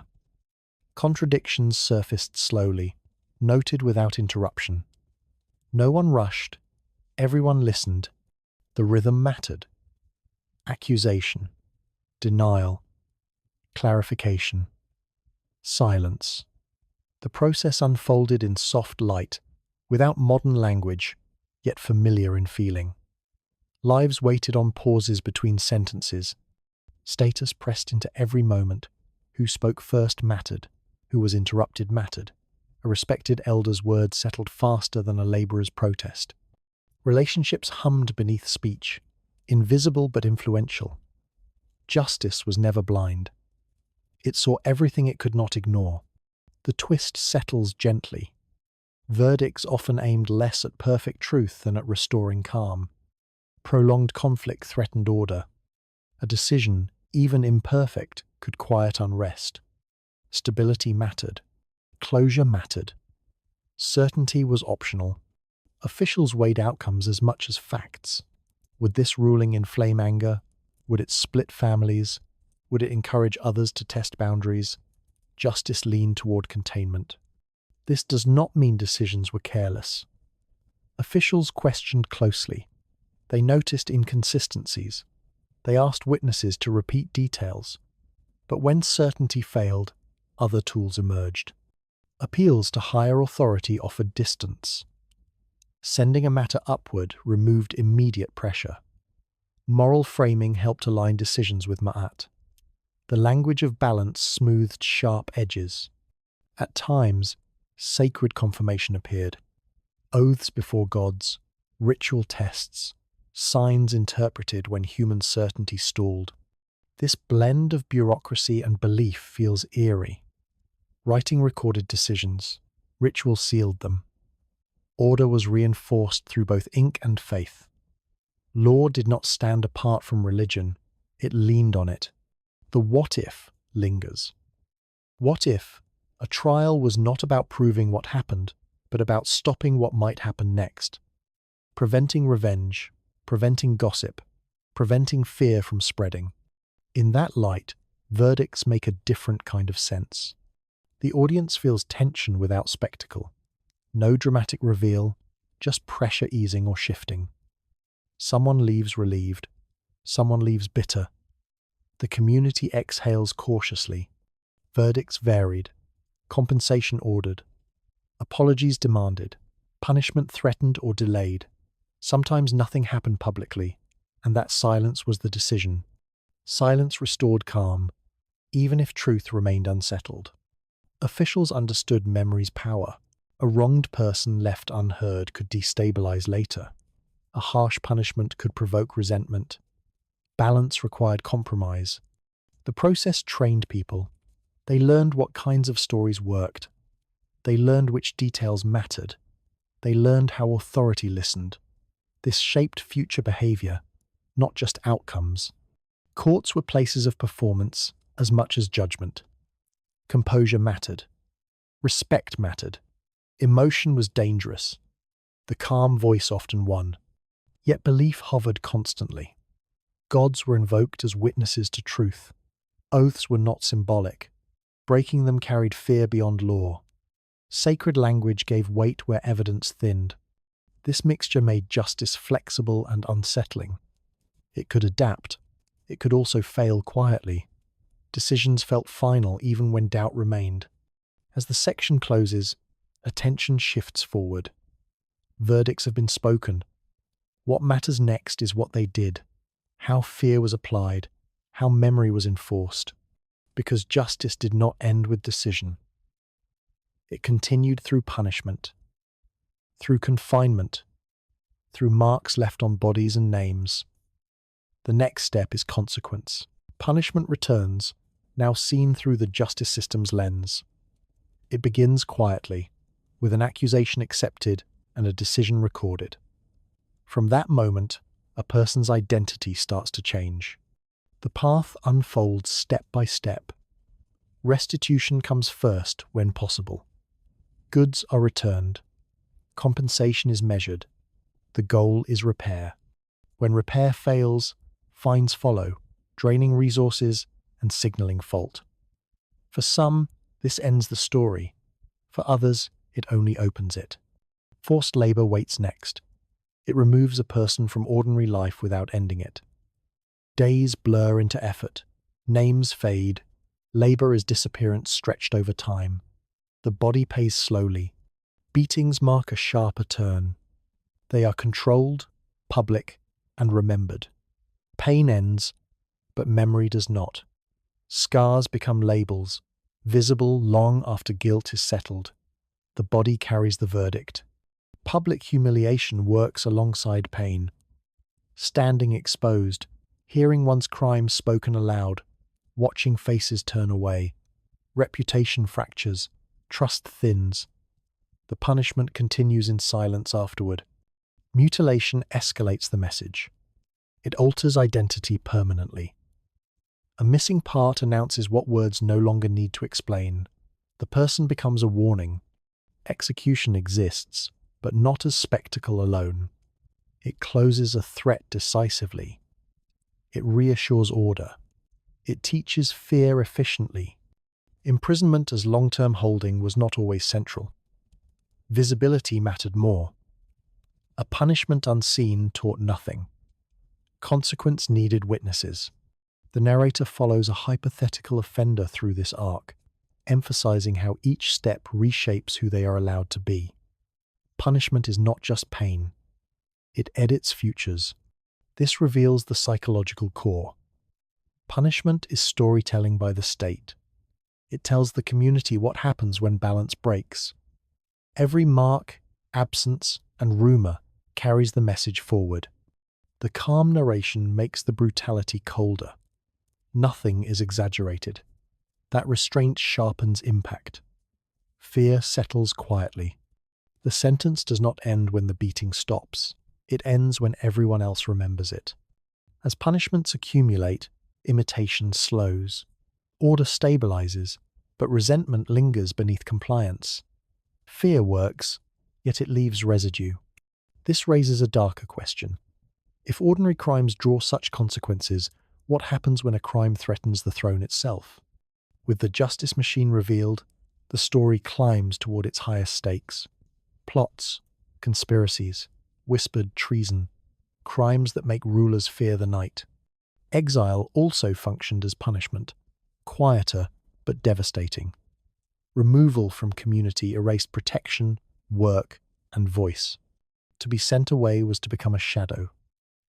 Alive, yet socially absent, dependent on chance. Forced labor camps deepened this erasure. People vanished into quarries or distant projects, their absence noted once, then forgotten. Families adjusted. Names stopped appearing. Memory thinned by design.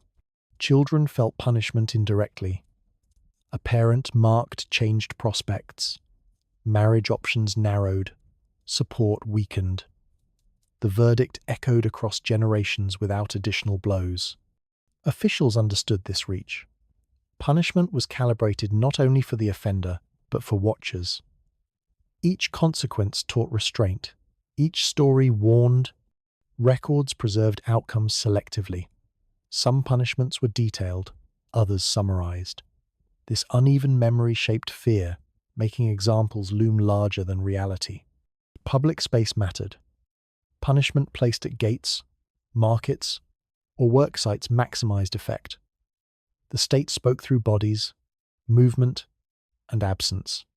Even mercy communicated power. A reduced sentence signaled authorities' discretion. Gratitude replaced defiance. Obligation followed mercy closely. This layered approach kept prisons unnecessary. Control lived outside walls. Society itself held people in place. Yet every punishment carried risk. Excess bred resentment. Injustice fermented quietly. Officials balanced severity against stability. The system endured because it adapted. Fear worked until it didn't. When cracks appeared, authority responded with sharper tools. That escalation leads upward. From ordinary offenders to those accused of plotting. Crimes where punishment was not example, but elimination. The night grew dangerous for rulers who sensed whispers moving beyond markets and homes. Fear concentrated there, in shadows and corridors of power, where speech hardened into conspiracy and justice abandoned restraint, preparing measures meant to end threats completely, without witnesses, without negotiation, and without return, because balance demanded silence at the highest level of ancient authority itself. Watching from darkness alone, forever remembered afterward, the palace enters like a sealed room, heavy with quiet. Gold catches lamplight, but sound is absorbed by stone and distance. Here, crime does not shout. It breathes softly, measured, careful. Conspiracy begins as a thought shared too freely, a pause noticed, a glance held too long. The narrator explores whispers in corridors where servants move silently and officials watch faces more than actions. Fragments of conversation drift through doorways. Names surface, then vanish. Alliances shift without announcement. Power magnifies everything. A private grudge, harmless elsewhere, becomes dangerous here.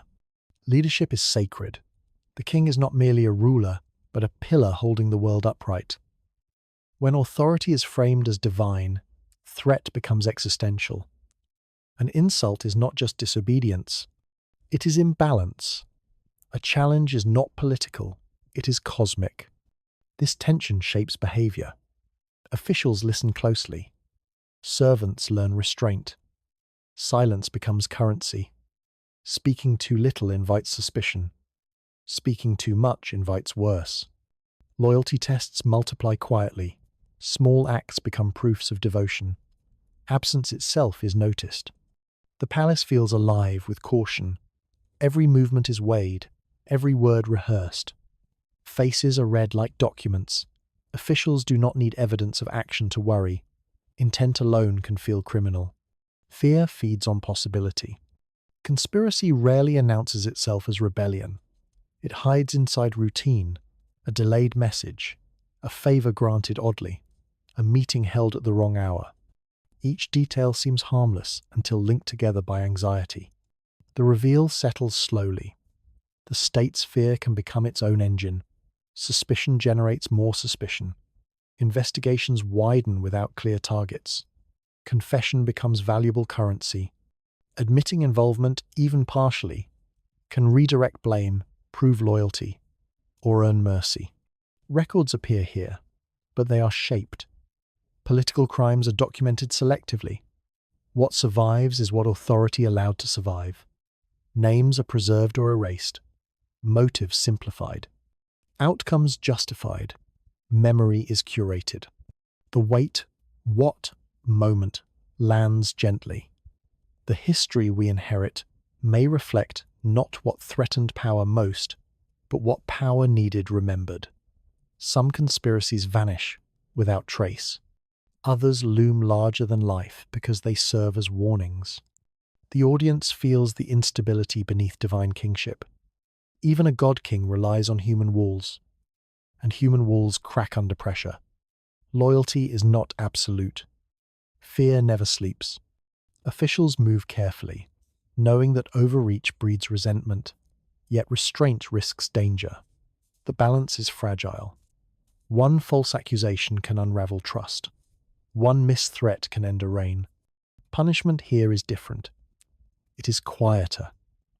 Exile without explanation, removal from records, silence imposed. Execution may occur, but memory control matters more. The goal is not spectacle, it is disappearance. Servants notice absences. Names stop circulating. Rooms close. Life continues, but something has shifted. Everyone learns from what is not said. The palace does not explode with drama. It tightens. Power protects itself through caution and narrative control. Truth becomes dangerous when it contradicts stability. This atmosphere shapes every decision. Officials are not only judges, but editors of reality. What they write determines what the future believes. Behind the gold doors, the most dangerous weapon is not a blade. It is a whisper that reaches the wrong ear. Because once spoken, it cannot be retrieved. It lingers, grows, demands response. As the section closes, attention turns outward, from whispers against individuals to challenges against sacred authority itself. Words and acts that question the king question order. And when order is divine, dissent becomes a crime against the universe. The palace remains sealed, but the fear it generates leaks outward. What happens when that fear meets speech in public spaces? When belief is challenged openly? The next step follows that escalation, where silence is no longer possible and defiance is heard as sacrilege itself. The narrator guides the audience into liminal spaces, desert routes, river checkpoints, frontier towns where authority thins and rumor thickens. This is where Egypt feels stretched, its order pulled long and narrow across sand and water. Boundaries appear less like lines and more like questions. At night, silhouettes move between posts. Guards listen for footsteps, for breath, for the scrape of sandals. Traders pause, weighing profit against punishment. The dark feels alive with calculation. Every crossing carries meaning beyond movement. Border crimes take many forms. Goods slip past checkpoints without record. Workers flee obligations they cannot endure. Travelers cross without permission, hoping distance will soften consequences. In times of conflict, suspicion sharpens into fear of spies, messengers, and traitors hiding behind ordinary faces. These spaces breed anxiety because they resist control. Authority thins with distance, orders arrive late, memory travels faster than enforcement, rumor fills gaps where certainty fails. The reveal unfolds quietly. Boundaries were not only geography, they were moral lines. Crossing them could be framed as betrayal, even when driven by hunger or survival. Leaving without permission meant turning away from order. Returning raised questions. Where were you loyal when no one watched? Yet the state depended on movement. Trade fed cities. Labor built monuments. Messengers carried commands. Egypt could never fully seal itself. The same roads that allowed prosperity also invited crime. This contradiction lived constantly at the edges. Guards understood this. They watched selectively. They questioned some travelers and waved others through. Familiarity mattered. Reputation traveled ahead of people. Unknown faces felt heavier. Punishment here was uneven. Some smugglers vanished quietly. Others were made examples.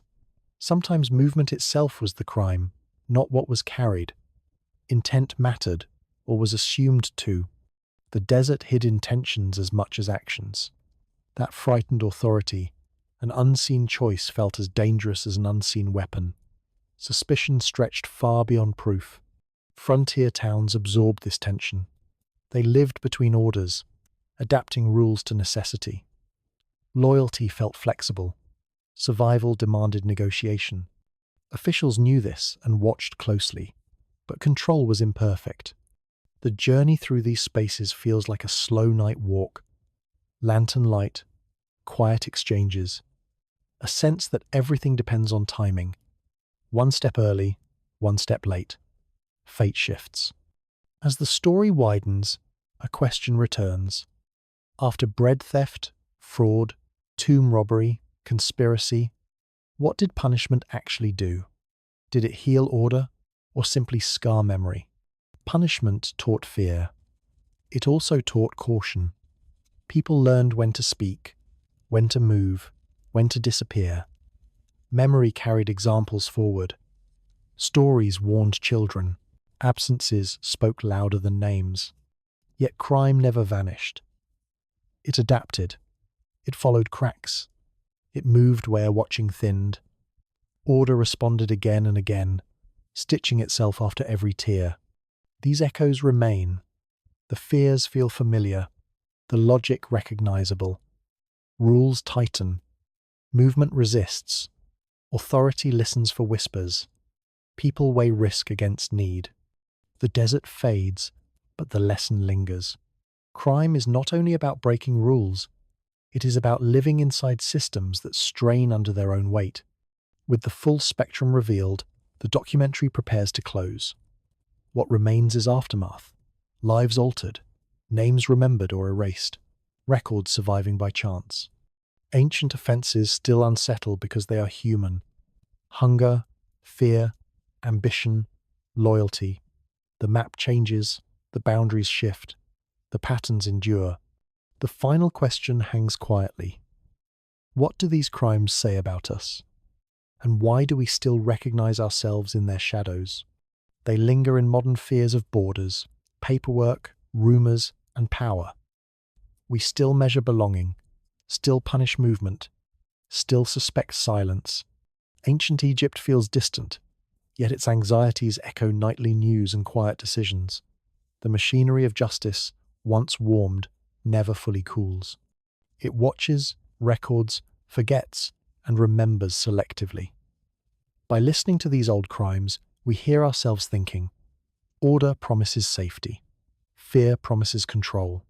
Between them, people choose, cross lines, and hope the record favors them when memory finally decides.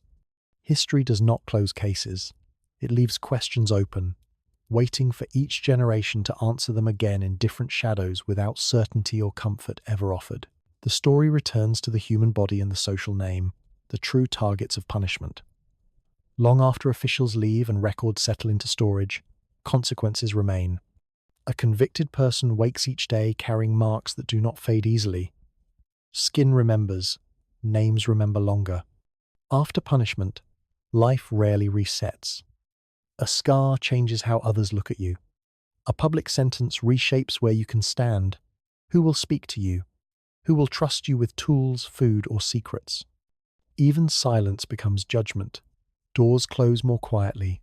Conversations stop when footsteps approach. Families absorb this weight together. Shame does not stay contained.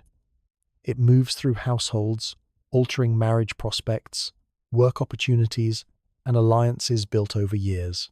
A parent's punishment shadows children. A spouse's sentence reshapes reputation. The law touches many bodies through one verdict. The section unfolds like a slow walk past familiar doorways. Some faces turn away. Others soften with pity that still keeps distance. Help arrives later, if at all. Trust thins gradually, not through cruelty, but caution. People protect themselves first. Consequences were designed to linger. Forced labor removed people from routine and returned them changed. Exile erased presence entirely, turning living people into rumors. Public humiliation stayed alive through memory. Even after pain ended, its meaning persisted. The reveal settles quietly. Punishment was not only for the offender, it trained everyone else. Fear learned from example. Communities preserved lessons through gossip, stories, and visible marks. Memory became a weapon sharper than law. Children learned names not to repeat. Adults learned paths to avoid. Stories circulated about what happened when someone crossed a line. These stories were rarely precise. They did not need to be. Their purpose was warning. The hypnotic tone lingers on how memory functions. It edits details. It exaggerates consequences. It turns individuals into symbols. The person disappears behind the lesson they represent. Humanity thins as caution thickens. Then the gentle twist arrives. Survival often required bending rules. Hunger forced choices. Loyalty conflicted with law. Silence protected families. In such moments, the line between criminal and ordinary person blurred overnight. Anyone could cross it unintentionally. This uncertainty haunted communities. Fear did not distinguish between evil and unlucky. Being caught mattered more than being wrong. Punishment selected examples, not morality. Some people learned to live quietly after sentence. They took smaller roles. They accepted distance. Others vanished entirely, swallowed by labor, exile, or quiet death. Records rarely follow them. Memory fades unevenly. Yet communities never fully forgot. Even after years, a name could still carry weight. A scar could still speak. Punishment stretched across time. The audience is left with a question that refuses to settle. Were these people villains, or simply unlucky ones caught in a system that feared disorder more than suffering? The answer shifts depending on where you stand. This reflection softens judgment without erasing harm. Crimes hurt others. Disorder frightened societies built on balance. But the cost of control was human. The calm narration allows space for discomfort. There is no final verdict, only patterns. From this personal aftermath, the story prepares to widen. Individual scars reflect a broader culture. How people lived, feared, adapted, and endured. Punishment reveals priorities. Memory reveals values. Ancient Egypt's justice system sought balance, but balance demanded sacrifice. The question echoes forward. How much suffering is acceptable to preserve order? Who decides? The long shadow of punishment stretches beyond the past. It touches modern fears of reputation, surveillance, and social erasure. We still live with marks that outlast sentences. We still punish through memory. As the section closes, the camera pulls back. From one body to many, from one name to a culture, the crimes have been told. What remains is understanding what they reveal about daily life, power, and survival. The shadow lingers, asking quietly whether we have learned to see it or whether we still mistake order for justice when fear is allowed to choose. The documentary reframes itself as a portrait of society rather than a catalogue of offences. Small crimes become lenses. Through them, prosperity reveals its hunger, beauty reveals its bureaucracy, faith reveals its fear. What looked like isolated wrongdoing now feels like a system speaking about itself. The mosaic forms slowly. Bread stolen from a stall rests beside temple inventories stacked with abundance. Gossip whispered in an alley mirrors testimony spoken before officials. A family dispute over inheritance echoes a tomb robbery that shook belief in eternity. Each fragment reflects the same pressures repeating at different scales. Crime exposes what people valued most. Food mattered because hunger waited nearby. Records mattered because memory decided survival. Reputation mattered because community watched constantly. Order mattered because chaos felt contagious. Every offense, small or grand, pressed against these priorities. The calm voice ties these pieces together without judgment. Survival pressure appears everywhere. So does social surveillance. People lived, observed, counted, remembered. Even privacy had witnesses. Fear moved quietly through routines, shaping behavior before law ever arrived. The reveal arrives gently. The clearest view of ancient Egypt may not come from pharaohs or monuments, but from mistakes, temptations, and conflicts written in ordinary ink. These records were never meant to be diaries. They became diaries by accident. Trouble forced people to write. Complaints demanded detail. Disputes preserved voices. Punishments marked bodies and paper. In trying to control disorder, the system recorded humanity. History survived because something went wrong. This creates the final shift. Crime records are not just evidence of failure. They are evidence of life under pressure. They show how people adapted, negotiated, resisted, and endured. They reveal humor, desperation, loyalty, and fear between the lines. The pyramids show what Egypt built. Its crime stories show what Egypt endured. They show laborers arguing over rations, neighbors watching too closely, officials balancing mercy and fear, families protecting themselves with silence. They show belief struggling against scarcity. Nothing here feels alien. The forces repeat across time. Surveillance changes shape. Bureaucracy grows louder. Fear learns new languages. Yet the patterns remain familiar. The audience senses the uncomfortable mirror. We still live inside systems that watch, record, and remember. We still punish through reputation. We still fear disorder enough to accept suffering. The distance of centuries softens nothing. This is the final wait, what moment. These ancient records feel modern because they are human. They document the same negotiations between power and survival that continue now. Yet something remains unknowable. Gaps persist. Voices are missing. Silence hides motives. We cannot reconstruct every truth. We can only trace pressure. The documentary does not close with certainty. It closes with recognition. These stories endure because they reflect us back to ourselves. With the mosaic complete, the final note waits quietly. Why do these stories still grip modern minds? What do we hope to find in ancient fear? Perhaps reassurance, perhaps warning, perhaps understanding that order has always come at a cost, and that cost has always been paid by ordinary people living between hunger and hope, watched by systems they did not design, remembered mostly when something went wrong. It leaves us with humility. Ancient justice promised balance, yet delivered scars. Modern systems promise fairness, yet echo the same tensions. The past does not accuse us, it warns us. Order without compassion hardens quickly. Memory without mercy becomes punishment that never ends. These fragments ask us to listen carefully, to doubt simple stories, and to notice who pays the price when fear writes the record. What survives is not certainty, but a reminder that behind every law stands a human life, fragile, adaptive, and easy to overlook. That unease is why these crimes still matter, why their whispers persist, and why looking away feels impossible, even now, as the long shadow of punishment stretches forward into our own uncertain future.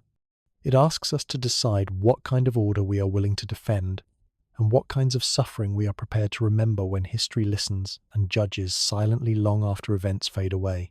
The river is calm again. Sunlight spreads across water as if nothing ever disturbed it. Boats drift, birds call. Egypt appears peaceful, complete. Yet now the stillness carries weight. Beneath the surface lie stories of hidden thefts, fearful accusations, sacred violations, and whispers that never reach daylight. This final return feels different. What once looked serene now feels watched. Order has returned, but memory lingers. The rules, rituals, and punishments were meant to protect balance, yet they were shaped by the same impulses that still trouble people everywhere. Need pressed, envy flickered, pride stiffened backs. Panic moved faster than reason. The Egyptians did not lack wisdom. They built systems to manage these forces, and those systems were vast, careful, and relentless. But believing that order held the cosmos together made every mistake feel enormous. A lie could tilt the sky. A theft could anger gods. Fear magnified consequence until punishment felt inevitable. The narration invites the listener to sit with what cannot be resolved. How many innocents were caught by rumor before truth could speak? How many accusations hardened because silence felt safer than doubt? How many crimes were never recorded because no one dared to write them down? Records survive unevenly. Some voices appear again and again, confident and clear. Others vanish after a single mention. Power shaped memory. What was written mattered. What was erased mattered more. Sand protected fragments and consumed countless lives without comment. This is the quiet horror beneath the history. Not the punishments we can describe, but the silences we cannot enter. People who disappeared into labor, exile, or shame without leaving a trace.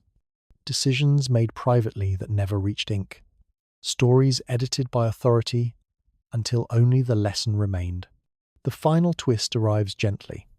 The most terrifying consequence may not have been pain, or fear, or even death. It may have been historical silence, to live, suffer, and vanish without being remembered, while order continued untouched. And yet, Egypt endured, order returned, again and again. Markets reopened, temples filled, the river flooded on time, life adapted. People learned where lines were drawn and how close they could walk without being noticed. Survival became a skill. This is why these stories still haunt. They are not about monsters or mysteries solved. They are about ordinary people navigating systems larger than themselves, hoping not to be selected as examples. The past feels close because the pressure feels familiar. As the sun lowers, the water reflects gold. The same light that once illuminated courts, tombs, and homes settles peacefully. Nothing appears wrong. That is the illusion order always offers. If the records are only what survived, what vanished because someone needed it to vanish, what truths were too dangerous to preserve, what names were spoken once and then never again. Listening this way changes the opening image forever. The river no longer feels innocent. It feels patient. It has seen rules invented, broken, and reinvented. It has carried whispers farther than courts ever could. People stood on its banks believing order was eternal, yet making choices shaped by hunger and fear. Some were punished. Some were spared. Many were never noticed at all. Their lives moved between records, surviving without ink. This awareness softens judgment and sharpens unease. Systems promise fairness, but they are built by humans who tire, favor, forget, and protect themselves. Justice becomes negotiation. Memory becomes selective. Silence becomes strategy. The past does not condemn or absolve. It waits. By seeing crime as a window rather than a flaw, the story invites patience. We are not meant to decide guilt across centuries. We are meant to notice pressure, recognize ourselves, and sit with the discomfort of knowing that order often survives by choosing who will be remembered and who will disappear without ceremony. The documentary does not answer these questions. It leaves them breathing softly in the dark. Order returns, routines resume, and the mystery remains. Watching, waiting, like a shadow at the edge of the room, present even when the light feels warm enough to forget it.